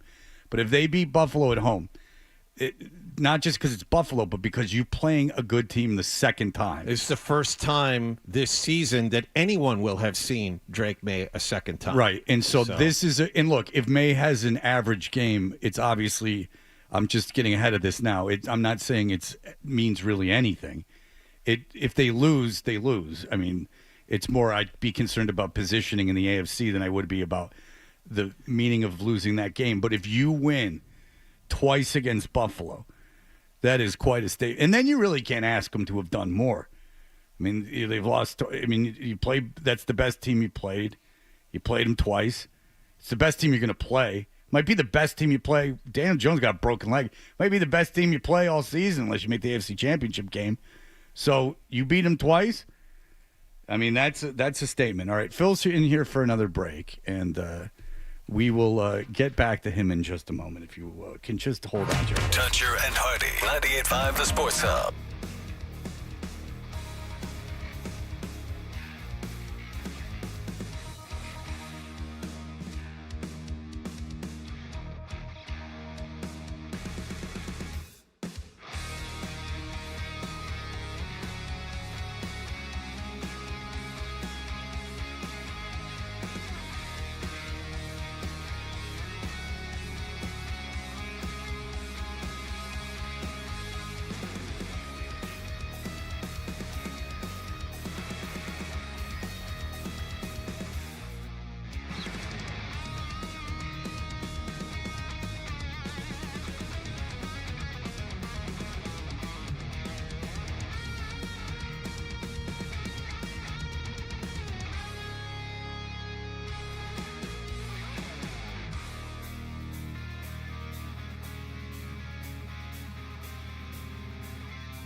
We are Toucher and Hardy. Phil Perry is here in studio with us, and that is a good thing. And Phil, the offensive line played. It seemed to a novice that isn't watching all 22 that the offensive line played well despite injury against a good pass rush with the Giants. Definitely. Yeah, and I think, listen, not to go overboard on Drake May, because the offensive line does deserve credit for the way they played. Even in the run game, I thought they had some real highlight plays where, Morgan Moses is pancaking multiple people in one snap and, stuff that we haven't necessarily seen every single week. But it does, in some ways, come back to the quarterback and the plan in general. So let's include Josh McDaniels there, too, where that game on Monday night was the game where Drake May threw the quickest of the entire season. So right about 2.5 seconds on the dot.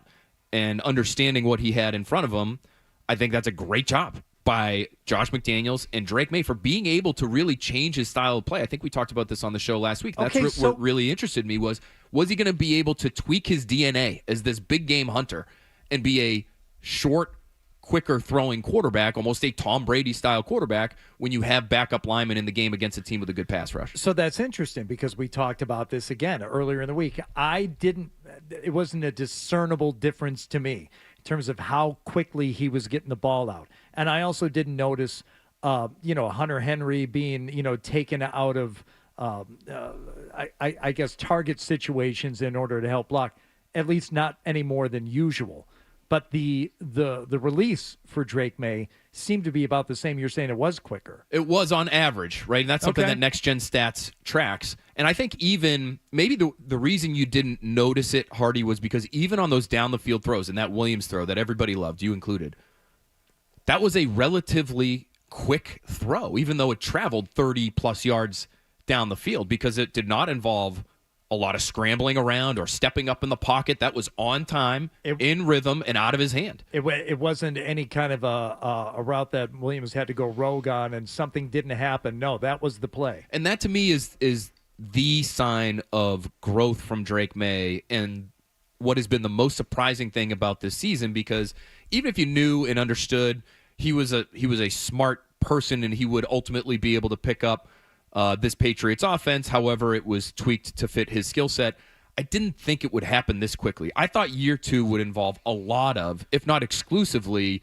when they have big plays, it's going to be because he is scrambling around and because he is playing playground football, and that's okay. That's a huge part of the game for some of the best quarterbacks in the league.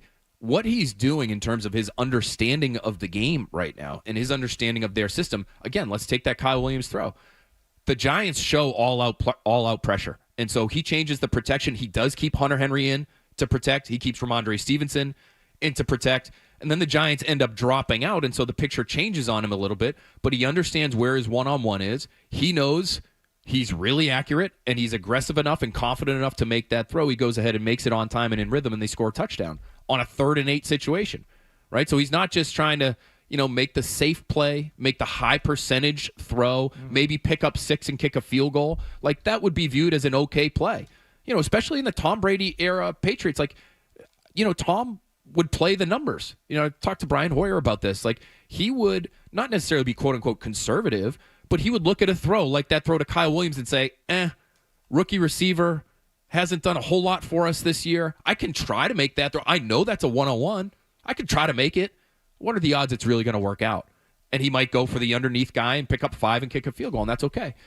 But Drake May is taking this offense and he's playing it in a different way that's allowing it to be really as explosive as we've seen outside of maybe a couple years with Brady running the thing. 2010, you go back there, he's incredibly efficient, incredibly explosive. 2007 is an obvious example.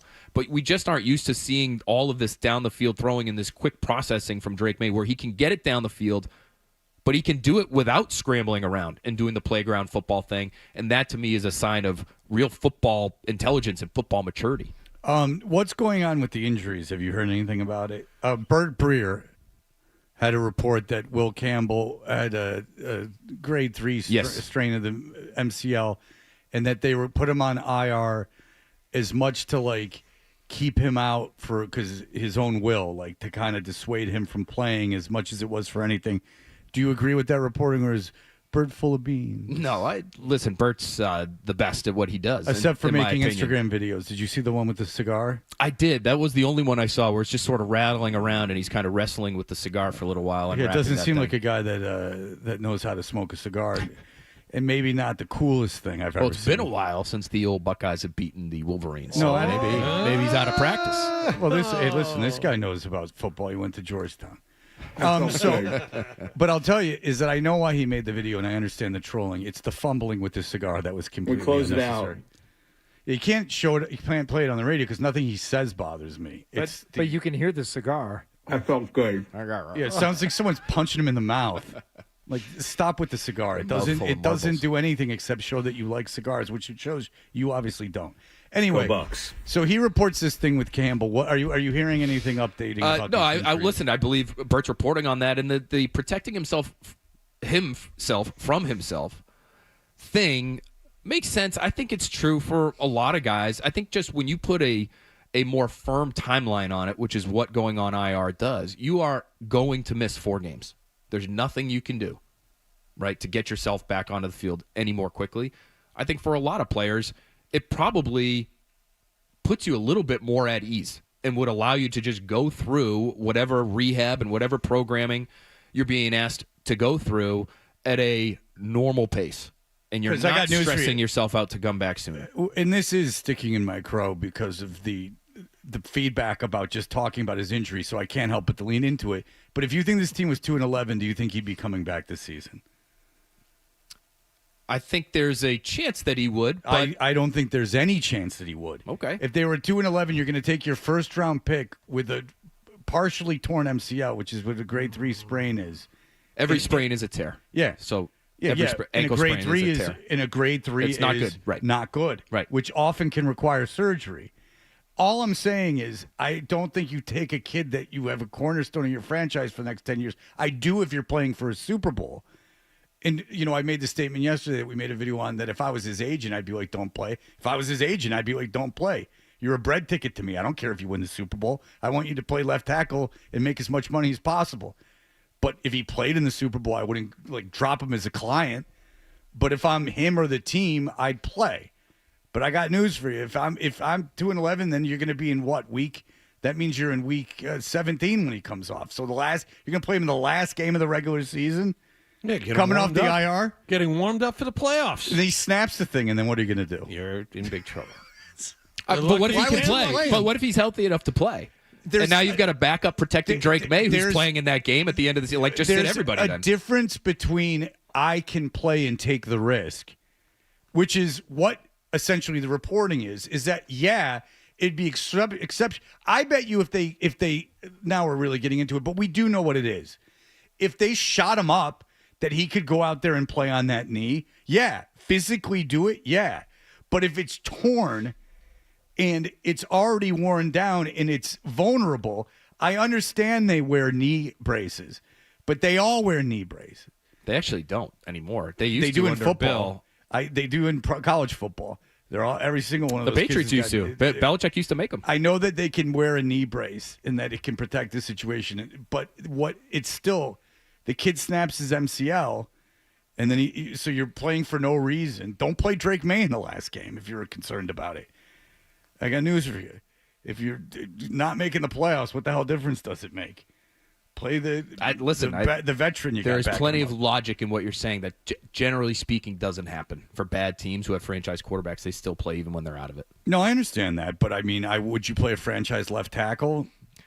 If he can play, I might, because you would want to. If he's better than your next option, and you want to protect the quarterback who's out there playing in a meaningless game, like that might be the best thing for the team. See, and I would agree with you, and then I would go, maybe we should have a conversation about playing the quarterback then. Right. Then sure. you just play that out. Yeah, this conversation is one I'd be open to having, but there is a conversation there. It's not. Yeah. This is one I'd be open to having if I was in charge, and I would hear you out. But the point you just made would lead me to say maybe we're better off not playing anybody, and I think playing the kid for a quarter, and then pulling him out. There I go interrupting again. No, that's a real problem. Real problem of mine. I no, you're right. You're right, and that is the logical way of thinking about it. I just in the NFL, just when guys are healthy enough to play, generally speaking, they play. And that to me is really over the course of this last month here, where it's like, what can we really glean about the Patriots? Are we really learning much about them? We all know they're a good team. I think we'd all agree on that.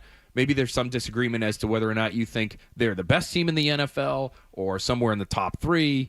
I would not say they're the best right now. I would still probably put the Rams ahead of them.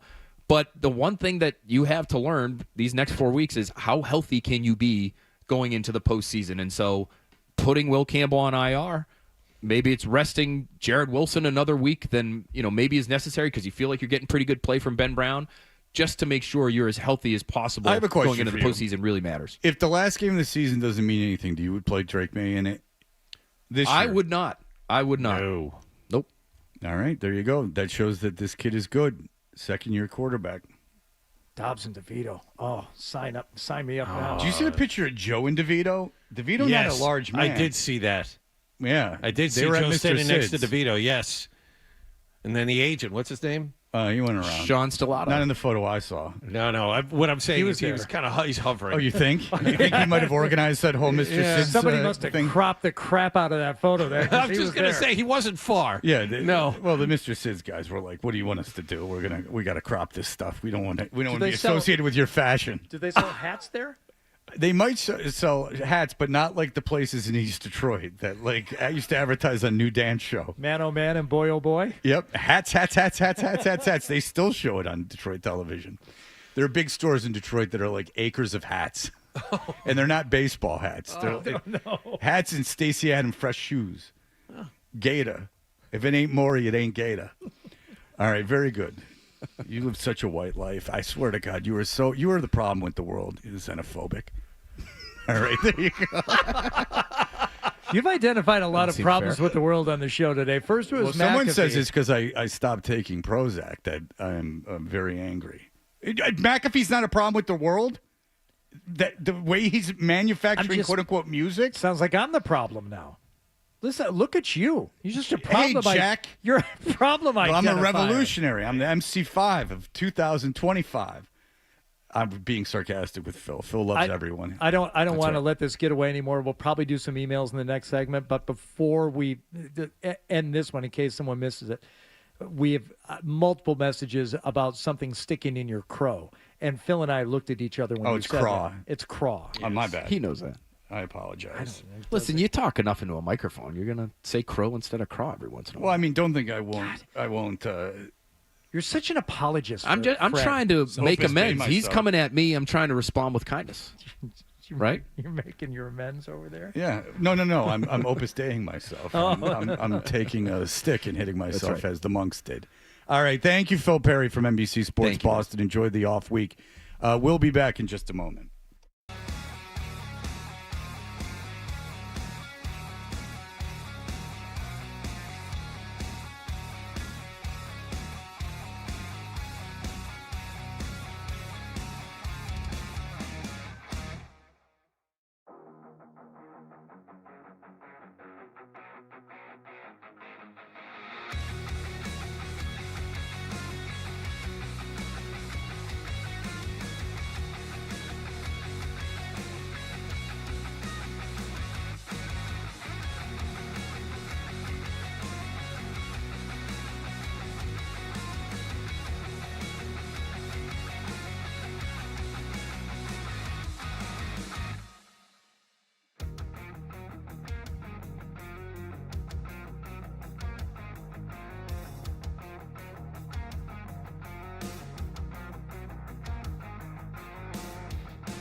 Hey, the stack's brought to you by New England's Law.